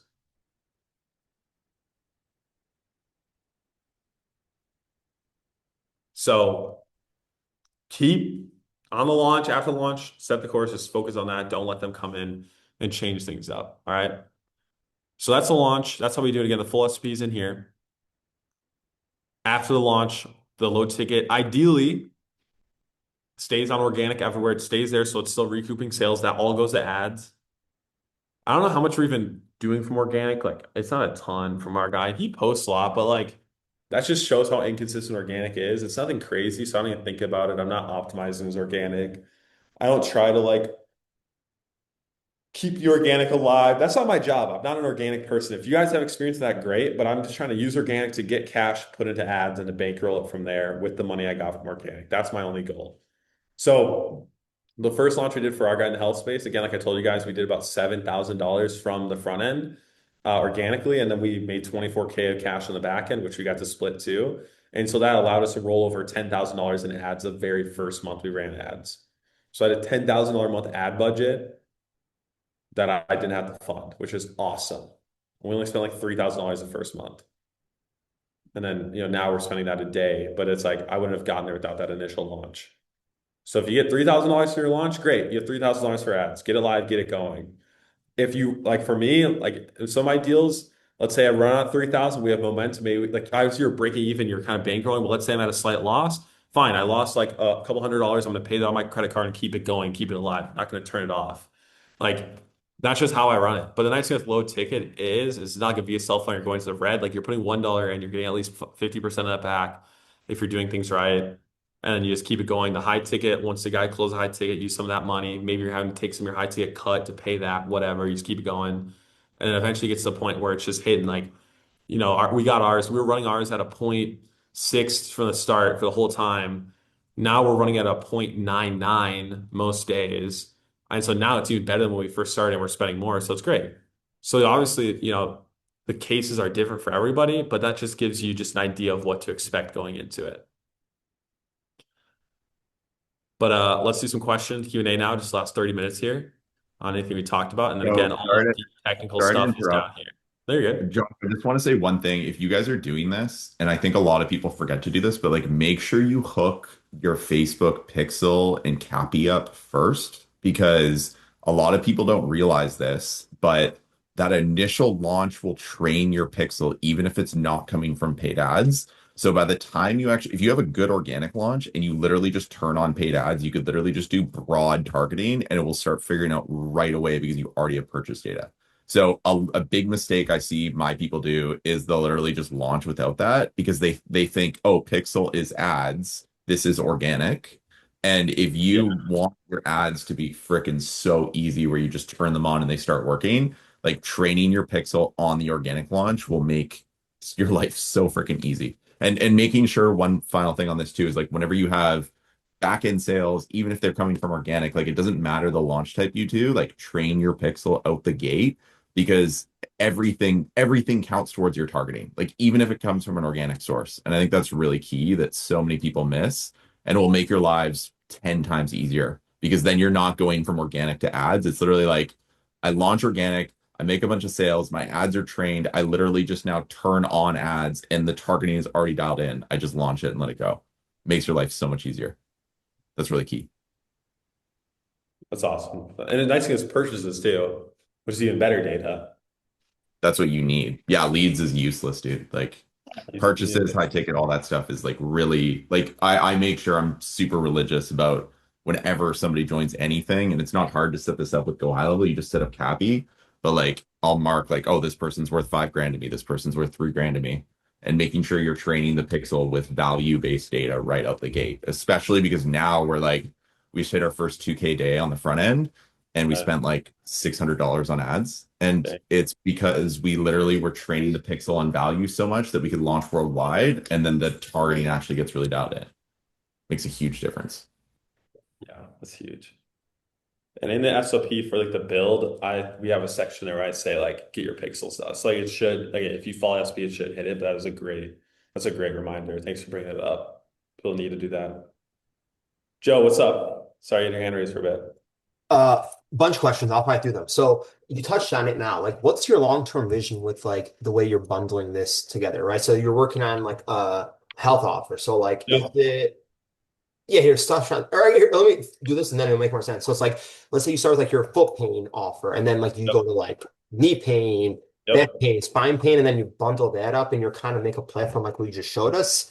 Yeah. Or Like what's your goal? so Mark taught me this early on. He was like, you want to partner with deals where they could all JV one another. So if someone has foot pain, they probably have some knee pain, they probably have some back, like different things, like different stages. Or maybe it's not even pain. Maybe I'm going to go into mental health, or maybe I'm going to go into whatever, anything. It's just going to be like holistic health is like the core market. It's just a health market. So obviously, like when it comes to biz op, like the guy I just showed you, people who buy biz ops, like there's like real estate people who are like biz op junkies. They'll keep like trying to find a new real investment strategy, like real estate. Yeah, like real estate is those lists are so funny, dude. I've seen like those buyers will repeat over and over. And so he just knows that because real estate agents love just to keep buying and like realtors and investment people. So he knows he can, even if they buy one course, doesn't mean they're not going to buy another one. Like they might fade out. And so another thing too is like the biz op people realize that like maybe someone in a promo doesn't like the biz op of affiliate marketing, but maybe they're going to like agency. So once the promo is done, if they didn't buy, all the non-buyers get promoted to a new webinar and a new one. It's like pretty much helping everybody. And so Iman does this too with his launches. Like after the launch is done, he comes in and he sells his low ticket, just teaching all different business opportunities as like a downsell to all the non-buyers. So in my head, how it's going to work is I'm going to have just a web of experts that are specific in their fields of like expertise. They're all in there. And then on the email list on the back end, I don't know if I'll do a members area like that guy's doing. Maybe I could, but they'll all be under a specific brand umbrella, like Awesomely. That's like their brand umbrella. But on the email list, I'll just like after like all the non-buyers of an offer or even the existing buyers, I'll just run like JVs or promos to the new offer. I'm just gonna on the back end on the email list, it'd just be written from whatever creator or from the brand. Be like, hey, we got this thing, you might need it, and push them to the next low ticket offer. Then they go in that low ticket offer, they're in the Ascension. It's just this whole web effect. And so that's my plan right now. That's as far as I can see. Obviously, at certain points, I can see further. Now talking to this dude, and maybe I can share the call recording. I'll try. I think I have it, but just like seeing that with that model, front end 100% cut, he sends it to the back end seeing that they got that to 40 million a year, I'm just like, okay, I'm definitely on the right path. Like I'm chilling. Like I knew it and I believed it and I was going to do it either way, but I'm like, bro, 40 million a year, but he doesn't do high ticket. Like they just do low ticket to like mid ticket webinars. And then they get a cut of whatever they send or like the lead there. And so maybe they're selling high ticket on the back end, but they're not just high ticket. And so that's my plan and how I see it. And it's just like there, but like you don't need multiple deals to make this work. Like I asked him like how many brands were you taking on a year? And he was like, as most we did like two in 1 year, but he's like most times like, one of his offers is ripping a couple mil. And so in my mind, I'm like, why would I also like our team, we have the perspective, we're like, we don't need to take on another person like in our internal team, like what I'm focusing on. That's why I invented this. So like I can send them to you guys, but like we don't because you can go deep with one. So the game, the winning, you don't win getting, it's not client work where you get more deals, you make more money. You make more money when you just go deep on one deal. But a way you can make more money and go deeper with one deal is adding in upsells on the back end. So in my mind is like, how do I go deep on one deal? It's like, well, if my ascension stops at a certain point on this one deal, what if I have published another person who could create an offer that could be the upsell to that? And now my LTV as a company is much higher. So I'm not looking at doing new things. I'm thinking upsells. So it's still the one thing. I'm just going deep on it. So in your existing offer, do you have like a continuity aspect to it, or is once you buy the mid ticket or the high ticket, then it's kind of the end of the road, unless if you introduce this other thing? Our guy didn't have them before. We just brought in a guy, a customer success kind of like back end offer specialist, guy named Dawson. Our expert hired him, and he's building out like the upsell to the high ticket, which will either be like recurring, more one-on-one. But like for our market, when it comes to like pain relief, it's like they're in pain, they want to get out of pain. After that, it's like, what's next? So it's like there are things like maybe it's not gonna be related to that specific problem, but we will have upsells after. But right now, it's just like high ticket. And then if they want to keep working with him, they can keep paying if they want, but our product is so good that they're good. And so it's like, oh, I'm fine. Like they're just good. So then question, because I'm at basically ground zero. I'm taking all this trying to like see how I Yeah. can build something to last. And so and I messaged you for context for everyone else. Like I come from like the service-based industries, right? Selling leads, selling calls, etc. And so I guess where I'm kind of stuck is like trying to incorporate that on the back end, like you said, to increase like the LTV. Um, Not necessary, but like I mean, you could, why not? And so I'm thinking like, would you? I guess just answer my own kind of question, right? So there's not a right or wrong way. Like you're just like you can reach 100 million people, so like you'll never run out of people. Whereas like Yeah. if I run like a B2B like a lead gen type campaign, that like it's a finite number, so you want to juice those as okay. Yeah. Yep. Yeah, and you can decide. Like, I know publishers who are like Ryan Clog and Luke Kish with WordBabe, where they're just trying to build one company, and they're like they found it, and they're sitting on that, and they're trying to build that, and they're going so deep where like I think they want to exit talking to them. Obviously, I think that's everyone's goal because it sounds cool. Not everyone pulls it off, but like they're trying to make sure the company's doing 100 million a year. So they're just going deep on that. You have people like Doug who I've interviewed. He's the same way. He doesn't want multiple deals and he wants to go, he's just going deep on one. But you have Patrick, uh, the guy who is Awesomely, right? And he's like, I'm gonna go deep with like Awesomely as a company, but I'm gonna have an umbrella of multiple offers. And partly like he kind of has to do that because he's in biz op. And BizOp offers like fade out after like 2 years, usually if you don't refresh them. So we kind Mhm. of have to have multiple offers.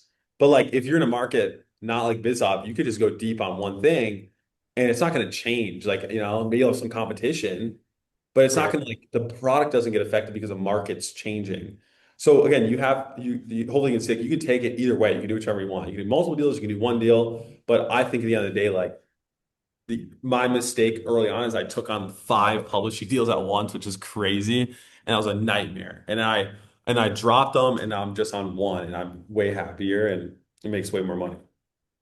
Okay. So I have like a few more questions, and you can be like short answer for these questions, Yep. just to save time. Yeah, rapid fire. Assembling, how deep do you want to go, right? So like you're like the assembler, the packager. Mhm. You know how to do like Facebook ads and Google and like landing pages, stuff. Yeah. Right? So like does it make sense to hire on a media buyer if you know how to do it? Landing pages to cut time. Where do you No, draw? I did it until I didn't have any more time to do it. Like I did it because I had more time than money starting out, so I used up my time. Then when I was making money, then I used my money to give myself more time. Because with those skill sets you posted, I feel like that does fucking Yeah, 95% yeah. I work. mean, you don't need a copywriter, so you're never going to hire a copywriter. Like, again, the only thing you would hire at this point, like I said, is a video editor or a designer. But even then, design, you can go through AI and get it like good enough. So, dude, basically with like all that stuff that you gave us, like in a few hours, let's say you're stupid or slow, new. Let's say you're new. Yeah, Like in 6 hours, in 6 hours, you can have like nothing to something yeah, and just find a creator, right? All right, that's sick. yeah. Do you have a brand name that you would put it all under? Like, for example, if I go to the insurance space, like the insurance publishers, just to kind of keep a niche, is that what you do? I mean, I have like our publishing company is legally like Offer Publishing Press. That's just what my LLC says. But also like I don't really have like this is the first time in my whole freaking life that I've had like a good website thanks to AI. So like Ascension Officer is the first time I had a website. All that was just like my personal brand. So like just send my socials. So I've never had a website. People are like, now I can actually send like, oh, what do you do? I'm like, oh, you can actually like Google me now and not go to my YouTube or something. So for you guys, like you don't need to do that. Or if you want to, like once you get finished, like I'll send you guys a link. You'll onboard onto the site. You'll have your own profile, your portfolio on Ascension Officer. So if you don't want your own site, you could just link to mine and leverage that. But if you want your own and you don't really want that to be your only association, you could just have AI make you something and come up with it. But like once you get a deal, I'm not trying to go get more deals. So it's not like I need to like, keep up an image. So I don't know. I just didn't do it until now. Okay. And then last question, I have a lot more if no one else has a question, but I'll keep this and I'll give someone else some time. Day to day, once you talk to Manus, Claude, do the whole thing Yeah. that you gave us, right? What is your day to day with a brand? Yeah. So I've since I got to the point where I've again handed off deals to people like you and to my Viz, who's an offer publisher and the team, and we built out a team under us. Now I'm literally just quality control and like new product development. And so new product development only happens maybe every 3 months if we come up with something. And then quality control looks like a call Monday through Friday in the morning, me looking at the numbers Monday through Friday, which takes a few minutes. And I do a lot of calls where I'm trying to find bottlenecks. So I'm calling the sales team, marketing team. You get to a certain point where literally your job is like investigating. Like I'm literally just looking at data, looking at numbers, coming with hypotheses, seeing if it's true, and that just comes to talk. Like we're like trying our sales process right now, where like people keep defaulting, like they're booking a sales call. Like this is an example. They're booking a call in the funnel. They come to the call, and then we bring up, we're trying to pitch them. They're like, "Oh, I'm not interested in one-on-one." Right at the start of the call, and we're like, "The heck?" We have a VSL confirmation page, very clear. So we thought. And then we realized, okay, we scale into a broader market. We go back and watch a VSL. The VSL takes too long to get to the point where we're talking about one-on-one.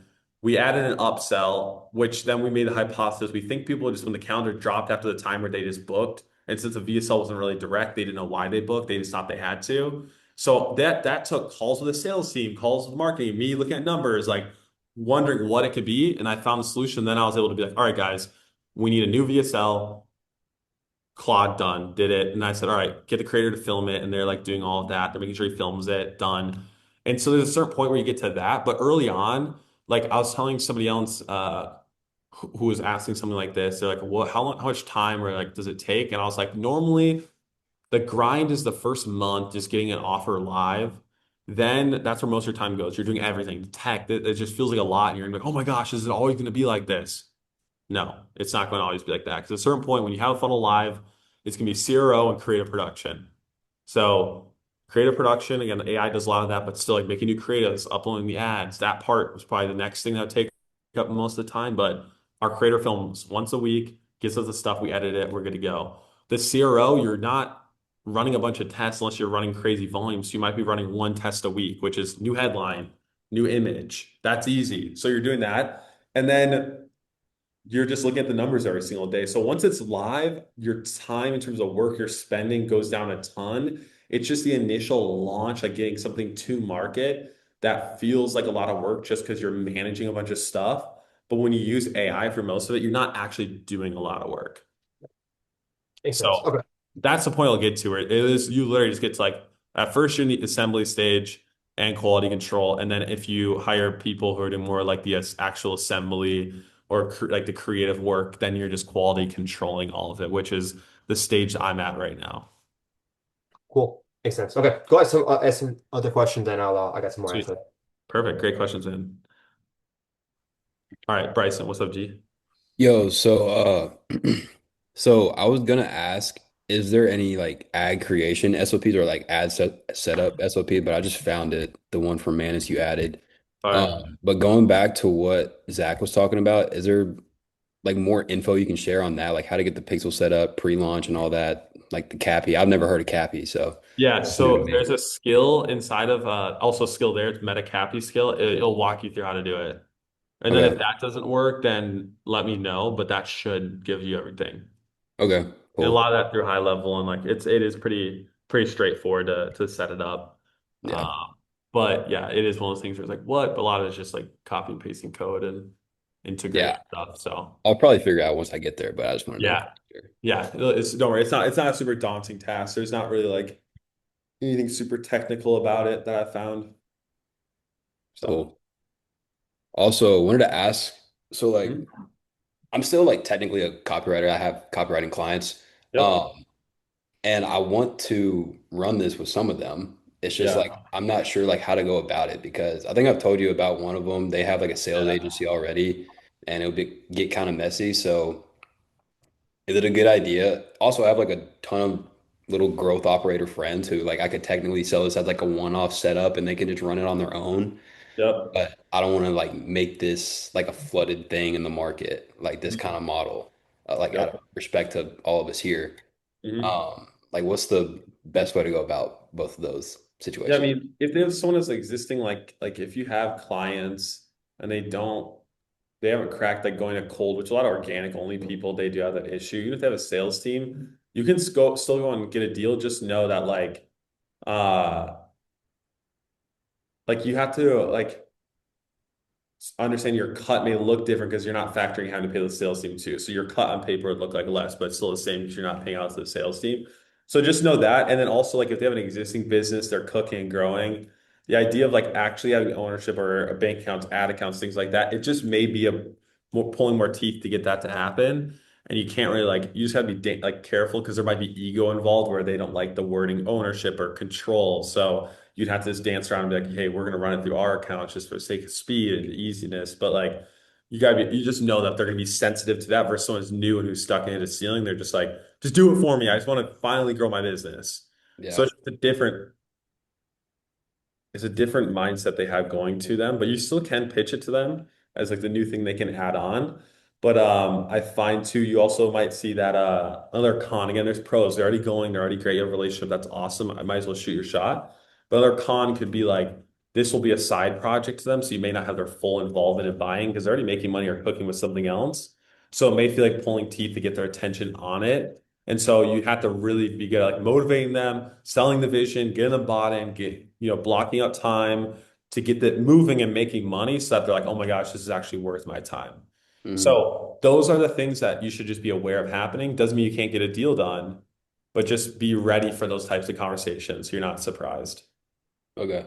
Cool. Thank you, bro. But you might as well see if they, shoot your shot. But I think it is nice kind of going to somebody where you can kind of come at the ground floor and build everything up or have that full control. Now, I know there's some people like, it's funny.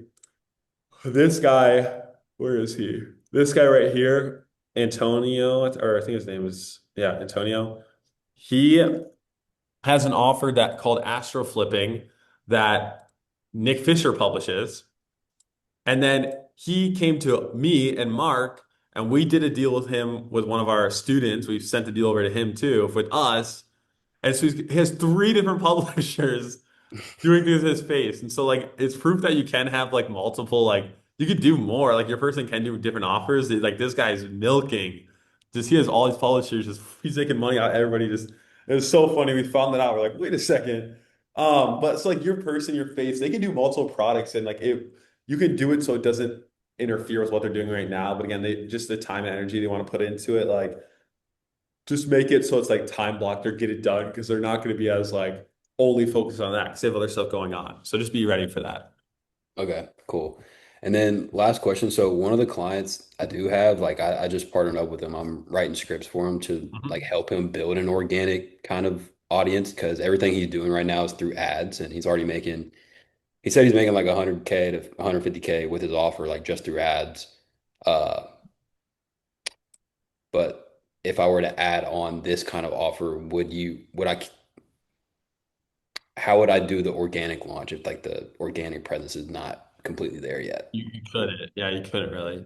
Yeah. It's kind of the downside, you just have to bank, you'd have to, if you wanted to do it the same deal structure, you'd have to fund it yourself or like figure out some sort of deal if you wanted to, where again, you wouldn't have ownership of the payments, but like to start he can use his money and you can run a new funnel, through that. But again, it just would change up the deal structure and ownership a bit. But you could also try to negotiate that too.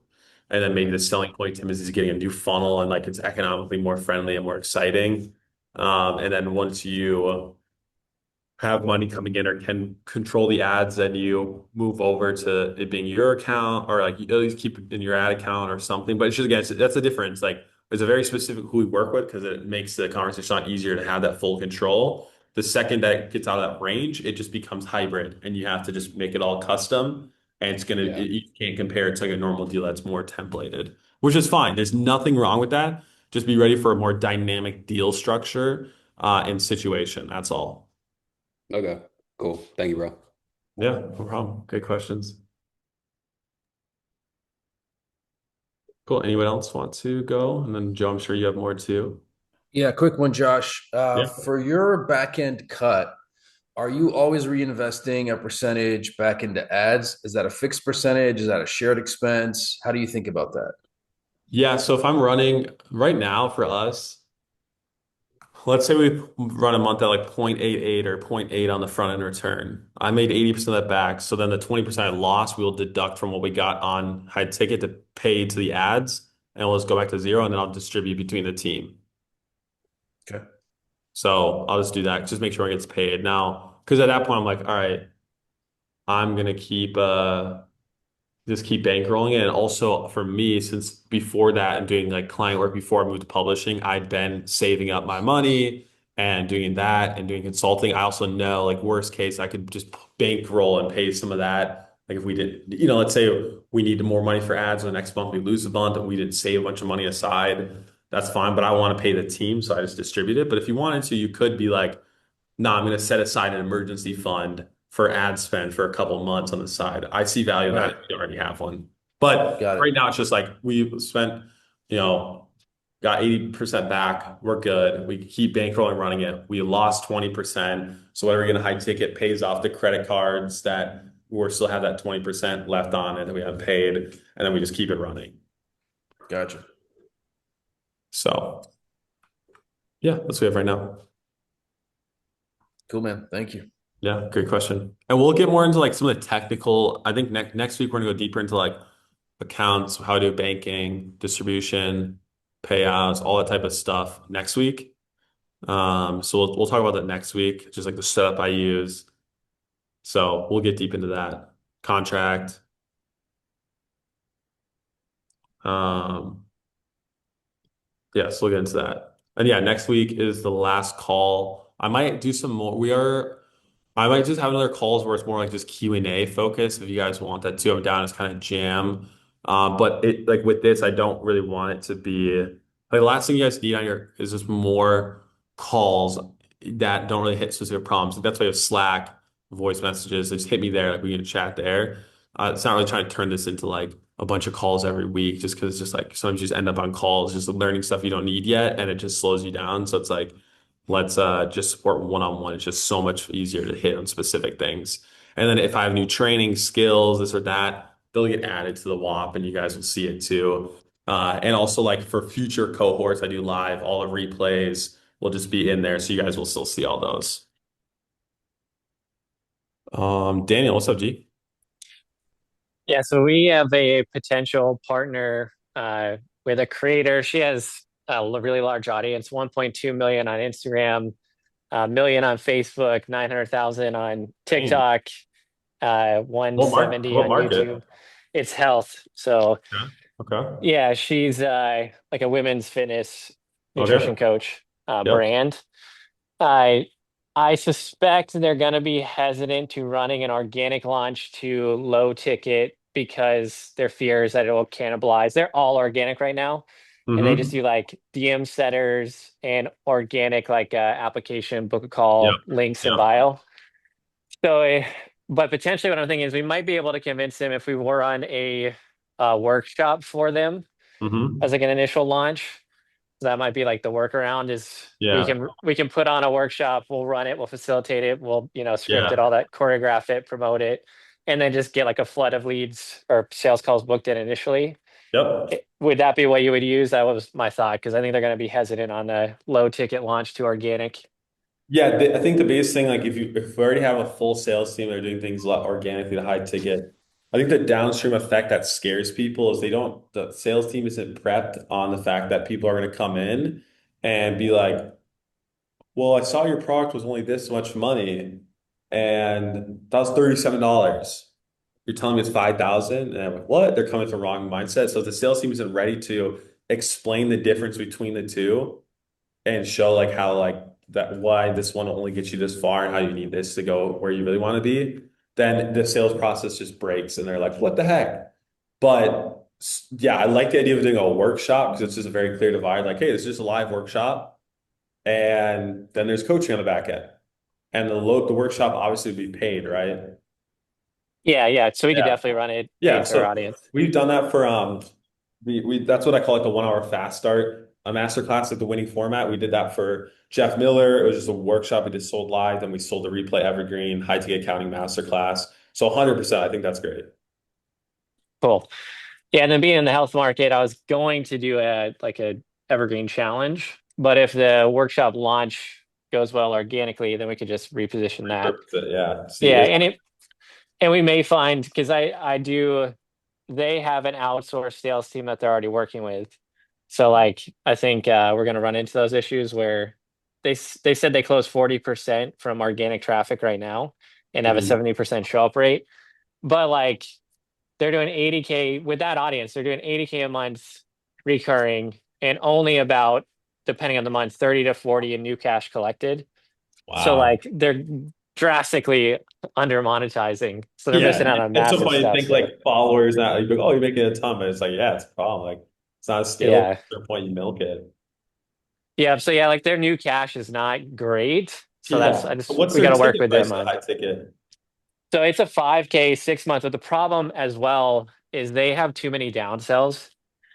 So like So, they give yeah, their closers a bunch of what's their outs. DPL? Like the 40% conversion rate, is their DPL just terrible?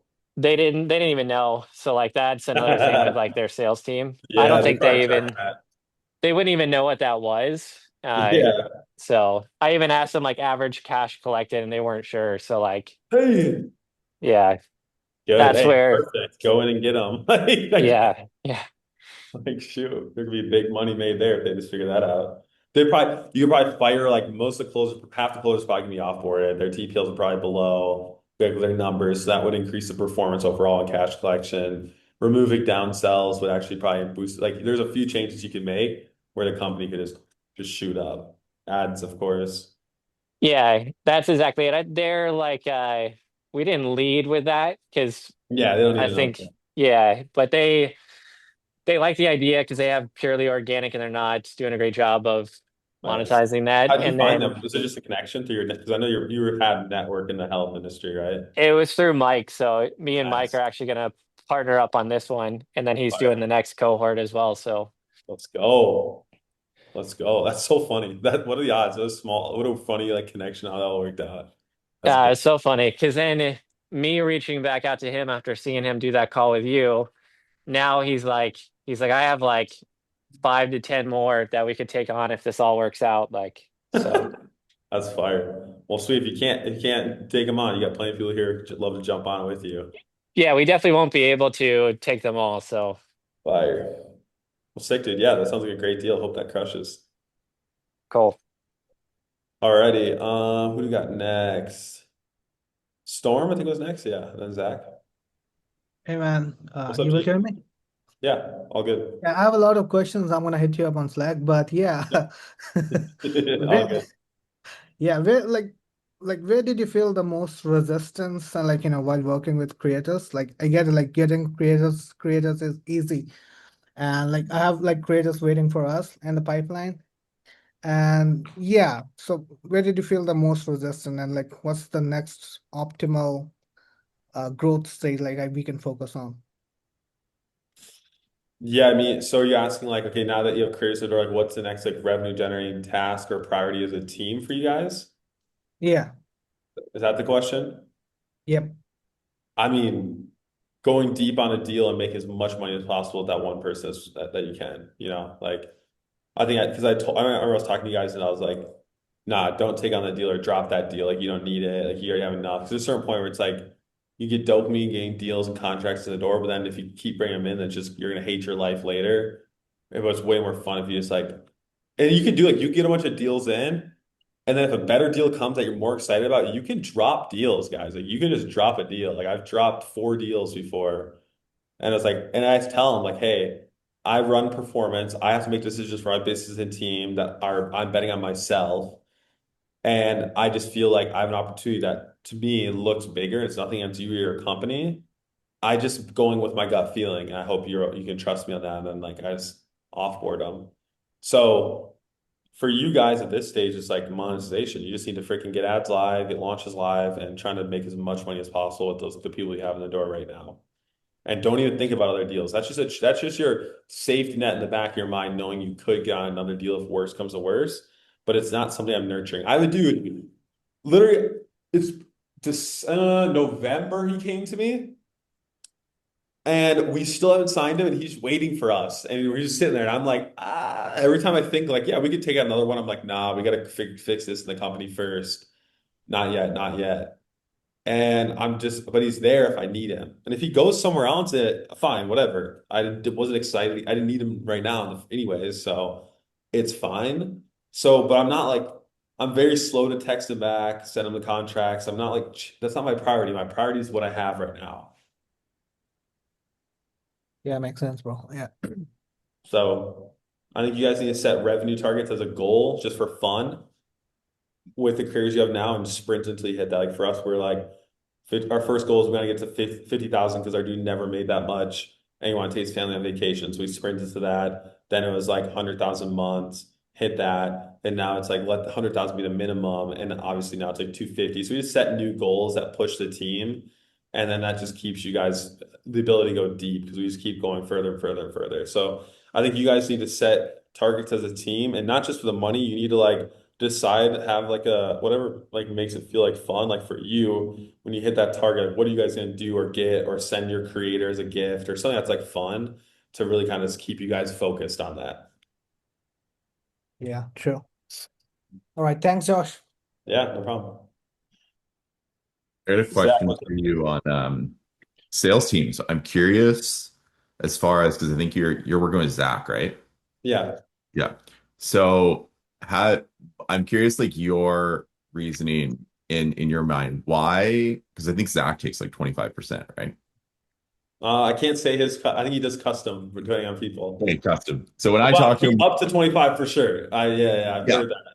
Yeah, yeah. I know it's based on volume Yes. and all that stuff. So I know things change. But so Yep. anyway, let's say somewhere between 18 and 25%, Yeah, right? yeah. Like, who knows? There's somewhere in there. Have you done the math on like why would you like why is the reason of giving up that percentage? Because it was funny. I remember like seeing Yeah. Fish about this and nothing held back. And I'm like, dude, you're making 33% profit margin. Like your sales team's almost making as much as you are. Like Yep. what is the reasoning behind doing that versus just lowering the price and increasing the volume of people coming in without a sales team? So like going mid ticket instead of high ticket. Yeah, like my thought on this is like, and kind of the way I'm playing with this, and I'm curious to hear your perspective. Like Yeah, yeah. in my Great mind, it's like question. with this offer we have, we either like keep it at a 3K price point and then Yep. roll MRR because we're building like AI tools, a school Yep. group, community calls, all that stuff. And so we go from like 3K to MRR, or and then we can have like a potentially like a one-on-one offer if this guy wants to, but I don't think he does. Um, or the other side is like we jack up the price to like 5K and we do a call model. But my thinking is like why I guess that like the benefit Yeah. I see, I'm just kind of curious your perspective because the benefit Yeah. I see, like, you just have people doing everything for you in the funnel. So it's way Yep. less work. Yep. But I'm curious, like what's your perspective on why you'd want a call team versus not? Okay. So And first off, number one, it's just all I've ever known. okay, So it's like this is what I know and how to do it. I'm confident in it. And I don't want to build an in-house team. I've tried that, it's failed. So my only other option is to outsource it. of course. Yeah. So that's the first thing. Second thing, and it might sound bad, but like selfishly, I think the motivation for me in this specific deal is to prove to myself and a little bit to others that I could pull off selling high ticket in a market that's like, what the frick? How are you doing that? It's a dumb goal. It is purely status driven and like Yeah. selfish. It is a meaningless goal that when I hit it, probably gonna look back and be like, why wasn't I like focused on money, right? So 100, that's another reason I can't deny that and pretend that that's not a piece. Okay. And then those are probably the two things. And what else? And then yeah, I just didn't know any different. Now here's the thing, talking to Patrick and seeing like, okay, there is a world where you can pull off just low ticket, keep 100% of the front, do mid-ticket webinars or recurring and do Mhm. more volume in the mass market. Knowing that's there, I'm definitely like, oh, that'd be cool to see. Like I'm not it just help like now I know there's like more paths there that someone can pull that off. But for you specifically, like if what you have right now, like if I'm you, I wouldn't go into like the call model if that's not like, especially for you, I feel like you've always just been really good at mid ticket at scale. Yeah, Like that's definitely. like your superpower. So like Mhm. I would not run from that. I would just go deep on that. And then like maybe your deal structure, you set it up where you partner with people that have the call team already, and then you keep higher cuts of the mid ticket and low ticket, and then you send them the leads to sell the high ticket afterwards, and then you get a smaller cut there, and then you're still Yeah, keeping it. I could see that happening because most mid ticket, you think publishing.com, they had the mid ticket, they buy the 2K, then there's a sales call for like the 10K. So maybe in yeah, a world you would do that, but if you could stay away from the call team or having to like either build it yourself or Mm. depend your model on it, then I would like, I would, for you personally, since you're already going after it, then I wouldn't do Cool, that. man. Yeah, And then man. I was also, just because then like if you do mid-ticket, like also I think for us, our creator, we didn't go into the mindset of let's find a creator who's good at presenting. So then I didn't think that could even be an option. I was like, no, my constraints are I have to do it like this. Now seeing that I'm presenting now, I'm like, well, could we pull it off? I don't know if we'd have switched to it, but we've talked like if the sales team, if we just like, let's say we don't crack it as well, or we get to the point where like this is annoying, or worst comes to worst, whatever. In my back of my head, I'm like, dude, well, what if I just do the presenting and do like the webinar? But I think yeah. virtual listing, if you want to do that, you just have to now have a new constraint where it's like my person has to be really good presenting live, or is open to it, or is good on camera, or you have to do the webinar and is down to do a webinar. If you do a market evergreen, great. But if not, then it's down to do however many times you're doing it live and not be tired and show up ready for that. So that's my philosophy behind it and kind of what led to that. Cool, man. Yeah, that makes a lot of sense. Yeah, Because yeah. I'm thinking like, what if you did like, what if I got a 70-30 deal on everything and then we don't do high ticket and then the webinar too, and I get 70% of the mid ticket and I can convince the dude to do that. Then it's Yeah. like at that point, it's like, okay, sweet. Like we don't have to do the sales team, whatever, and if it works well, the guy can present awesome. But I just haven't set up a deal like that. So I haven't functioned into that world. So I just don't know any different. I Yeah. just know what has worked so far, and I'm just going deep on that. Cool, brother. Yeah, I mean, when we were chatting with Patrick about that too, he actually does like just clean 50-50 split, which we thought was interesting Yeah. for everything. So he's like front end's 50-50, back end's 50-50, everything is They 50-50. split the front end. They split everything, including ad spend. So it's So just like, so it's like, oh, they split the ad spend, so it's like a shared oh dude, cost. everything. Yeah. So it's literally like Oh, if okay. you have expenses or I don't know, gross Yeah. revenue 50,000, they just split that. Gotcha. Okay. So it's just like splitting the expense. Okay. So it's not Yeah, yeah. the So creator they does come out of pocket. Yeah, that like in the way because we asked him about this and we So said that's like pretty much a we net basically profit split. Or sorry, it would be a yeah, or so other than team costs, like the big thing I would assume would be like yeah. payment processing refunds, Yep. any and spend like direct hard costs. All right, so they just take whatever that is, how much money they made minus that, they split that in half. Gotcha. Okay. Yeah, yeah. Yep. So it's an interesting model. I think I mean, their relationship with the creators is pretty intense as far as like they fly out video crews and all Yeah. that for Yeah. They VSLs like and Bill. They have they some go big they go ham celebrity on that. ones. Which I don't Yeah. even think is necessary looking at the setup he has, but maybe I'm wrong. I don't know. Yeah, maybe it's like because I know that one singing lady they have, maybe she's more like celebrity-esque or like likes to do that, or like who knows, like Yeah, but it's cool. It is cool. I guess it gives them like yeah, that's like Mark used to do, and he was like, that was like the worst part. He's like, I hated having to like fly out and film and do all that. I'm like, hey man, it'd be fun to have an excuse to take a business trip. I think selfishly I would do it just to like just have yeah, an excuse to travel. Like that's like yeah, literally. yeah, like, oh shoot, we All gotta business we gotta meet expenses. I'm up. going here. Yeah. No, And we gotta film, dude. We have to travel. oh man. Uh, yeah, yeah.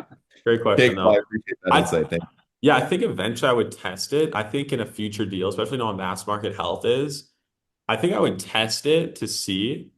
But the thing is, like, I would want it to be in a world where my guy's a really good presenter, or I can present and do like a Yeah. Jason Fladley model. But like the sauce and like where it doesn't break is like the low ticket front end is what really makes it so good. And like keep 100% of that because that's what economically makes it for us a more profitable model. So like that's really like that obviously has to be dialed. But yeah, Yeah. if let's say you're liquidating on the front end, and you have mass enough market, like it's not a small market, and you can actually sell units at like hundreds of units of mid ticket, then it's Yeah. like, okay, like why not? But I think there's some markets where it's so small, it is smaller, and it's like, which I hope all of us here, I mean, we probably won't pick smaller markets. Like if you're in wealth health relationships and it's not super niche, there should be a big enough market.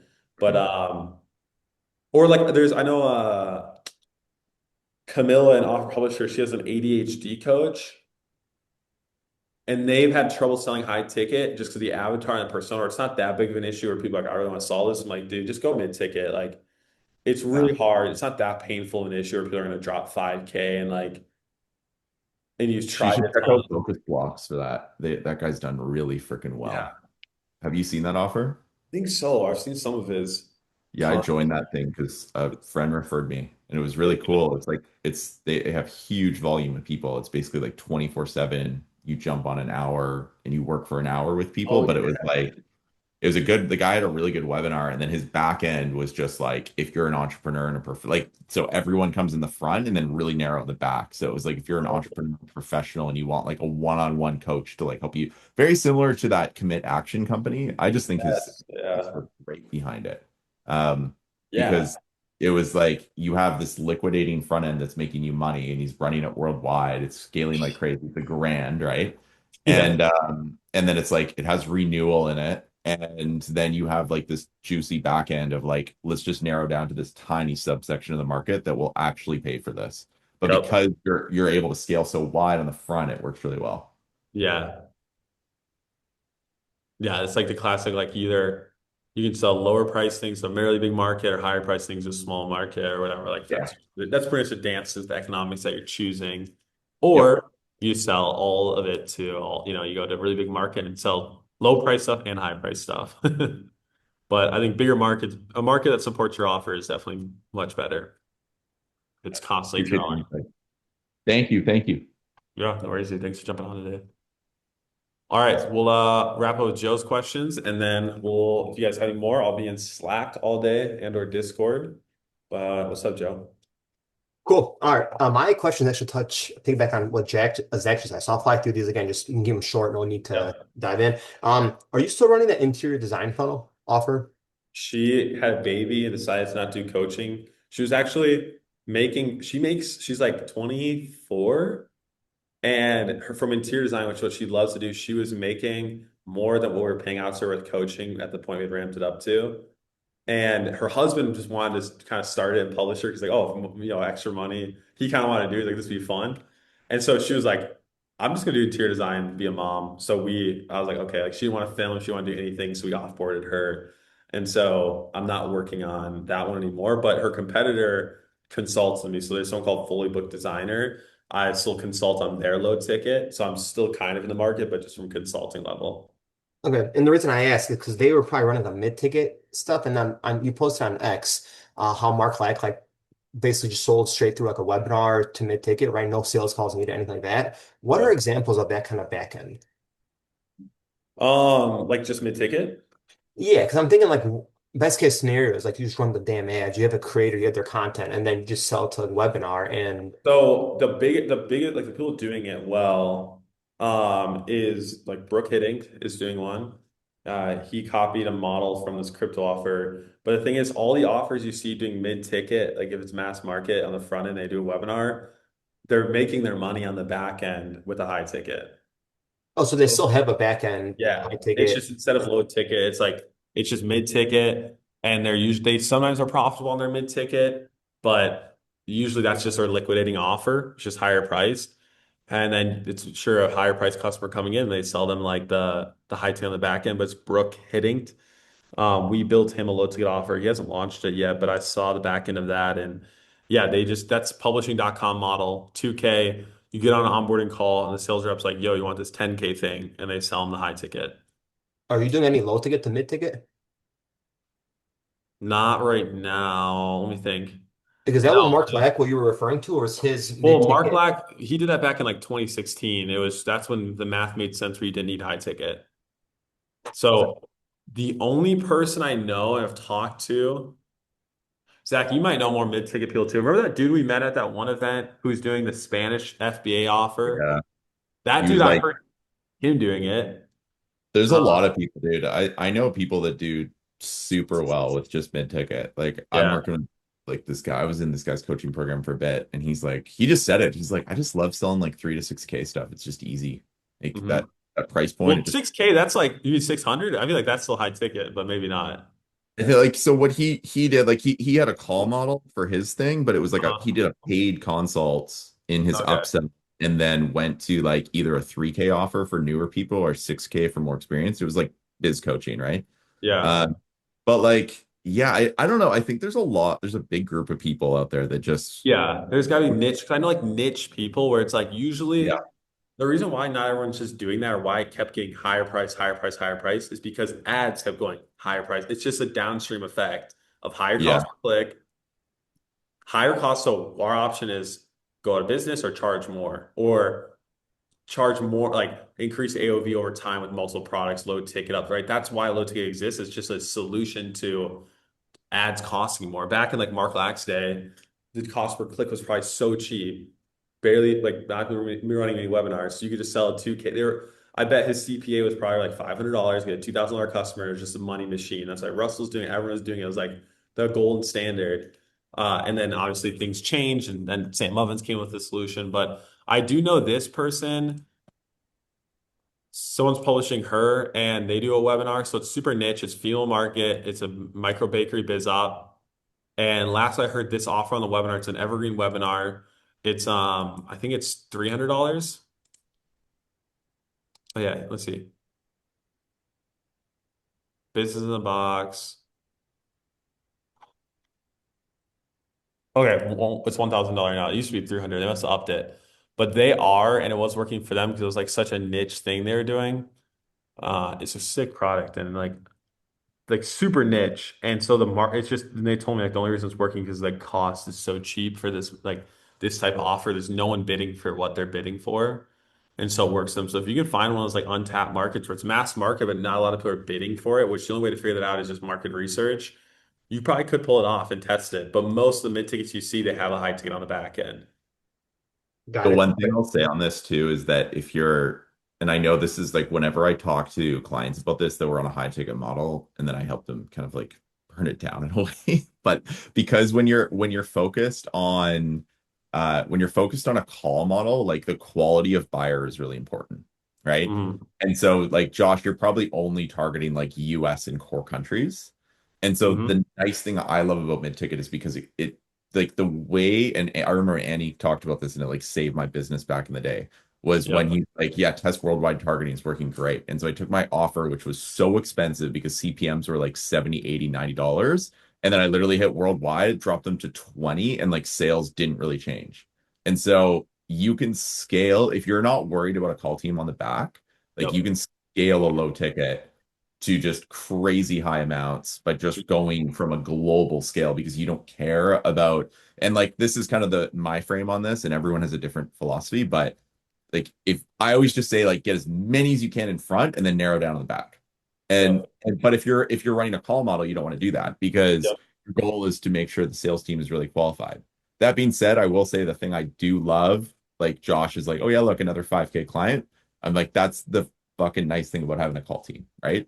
Because you're running promos to then get people into the back end. And I know overall, like a call team, if it was the same price point, like and someone could jump on a sales call versus without, like you're always going to close more on the sales call. It just takes human labor and capital, right? That's the downfall. But Yep. And What is, I would say too, like yes. one thing I know with the sorry, whoever cut off with the low ticket, like one thing we do too is like with our call team, we right now we are stateside, but we also now with our type forms, as we do type form and county, we DQ on location. And so one thing too is mass volume on the front and low ticket. And the sales team, you could DQ everyone who's not in the freaking like country you want it from. And then the plan is to then make it like a mid ticket. Right now, we just make money off them and then just DQ them. But I know the affiliates, what they do is if they have a call funnel, they'll run their like big five, US speaking, whatever countries. That's a loss leader because usually it's more expensive. But then they run a worldwide version of the same funnel with no call available to book a call to worldwide. They run that at a profit. So the profits on the worldwide one offset the costs on their local one. So that's another workaround too that you could do. What is publishing yourself versus someone else? Pros and cons. For example, like I'm meeting up with a buddy later who I want to publish because he's in like the home services niche, very niche down, but it's like a B2B thing. And like their average ticket's like 80 to 100 grand. And but he has all the info, but he doesn't know how to fucking record shit. And so I'm like, if I can just portray that, take a big cut, but I'm like, what are the pros and cons to doing that? So that's where my I question comes mean, from. the point of why we do this is like we're like I want to get into markets where I'm not. I want to be in the markets where I don't like with info, you have to be an expert. I'm not an expert in like pain relief. I can't really sell an offer, be an expert there. So I'm arbitraging someone else's expertise and audience to bankroll an offer, and I don't have to show my face. Those are like, but if obviously I where I am an expert in, I do my own offers in. So if you're an expert in something, like obviously you can teach it, but the point of this is like when I first started out and I was doing copy, I was only like I was so limited that I was like I can go teach copy or whatever, and everyone does that. And so like I want to be able to go into any market, any offer, any place. And so the model to do that is how this, existed. Makes sense. So it's the same, right? Same process. It's just like either you're doing the product fulfillment or someone else's. Yeah, because I'm like you're saying like really go dive deep into one. That's like the best way, easiest way. And in that scenario, I'd obviously want the bigger piece of the cut as big as I can get. So that's where that whole stem from. But Yeah. that being said, do you have so you use Zach for your calls, right? Do you have other performance outsource partners that you used that are on performance basis? So like whether it's for media buying I mean, or like if I do a deal, like my team, and I like were to send a deal to like my students, they're operating as an Ascension officer, so their performance, right. but it's like we're kind of all on the team together. So that, but then like everyone else is under like a VA or on the team who gets paid hourly. So is that just like people mostly say you find through NHV, or are there like any agencies that you work with that you know are For solid? like VAs. Not necessarily for VAs. I think that's like easy to teach someone, like whatever. But like, hey, for media buying, for YouTube content, for whatever. Yeah, I mean, it's just a range, but most people like I've just been connected through programs I'm in, which NHP is a big one, but a lot of times just connections or posting on job sites. I think placement agency through VA is a big one. That's how we get our VAs. And then just Facebook groups, job boards, mainly job boards, I guess, any job board. It doesn't really matter like where you find them, it's more so who they got trained by and also just testing the projects, right? Like, but then like there are also some things I found. I've hired people from NHB and they're way too dependent on fast feedback and asking questions and like calls and I'm like, dude, get off the freaking call and get to work and like go do something and stop being so dependent. So I have to unteach them. So it's like it's not that like everyone at NHB is gonna be like perfect. Like that's no one's fault, but it's not Alan's fault. It's how they're using it. But then you like it is, there's so much good content there where it is nice to work with someone who has been in there just because of the depth of marketing. But like I don't need like a video editor to be an NHB. I don't need a designer to be an NHB. Like I don't need them to go through all that level of content. I just need them to be good at what I need them to do. So that's more so what I'm looking at, just their quality of their output if I do test projects with them. And obviously, like anybody I'm working on performance-wise on deals are people I've just coached up. So like the team I had performance, they were an offer publisher. They were one of like our best students. I saw value and it was actually good. And I said, yo, let's do a deal together.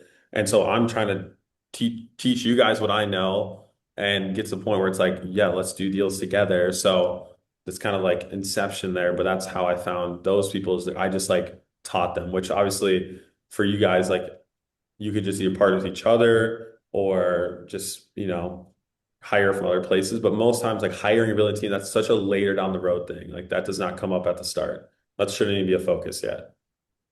Cool. Uh, that's all I have. So thank you. Sweet. Great questions. Appreciate it, dude. We'll end it there, guys. I'll send the replay or upload the replay to WAP right after this. Thanks for everyone who joined up today. We'll be on next week going more technical. Like I said, some payment splitting, team structure. We can talk about that.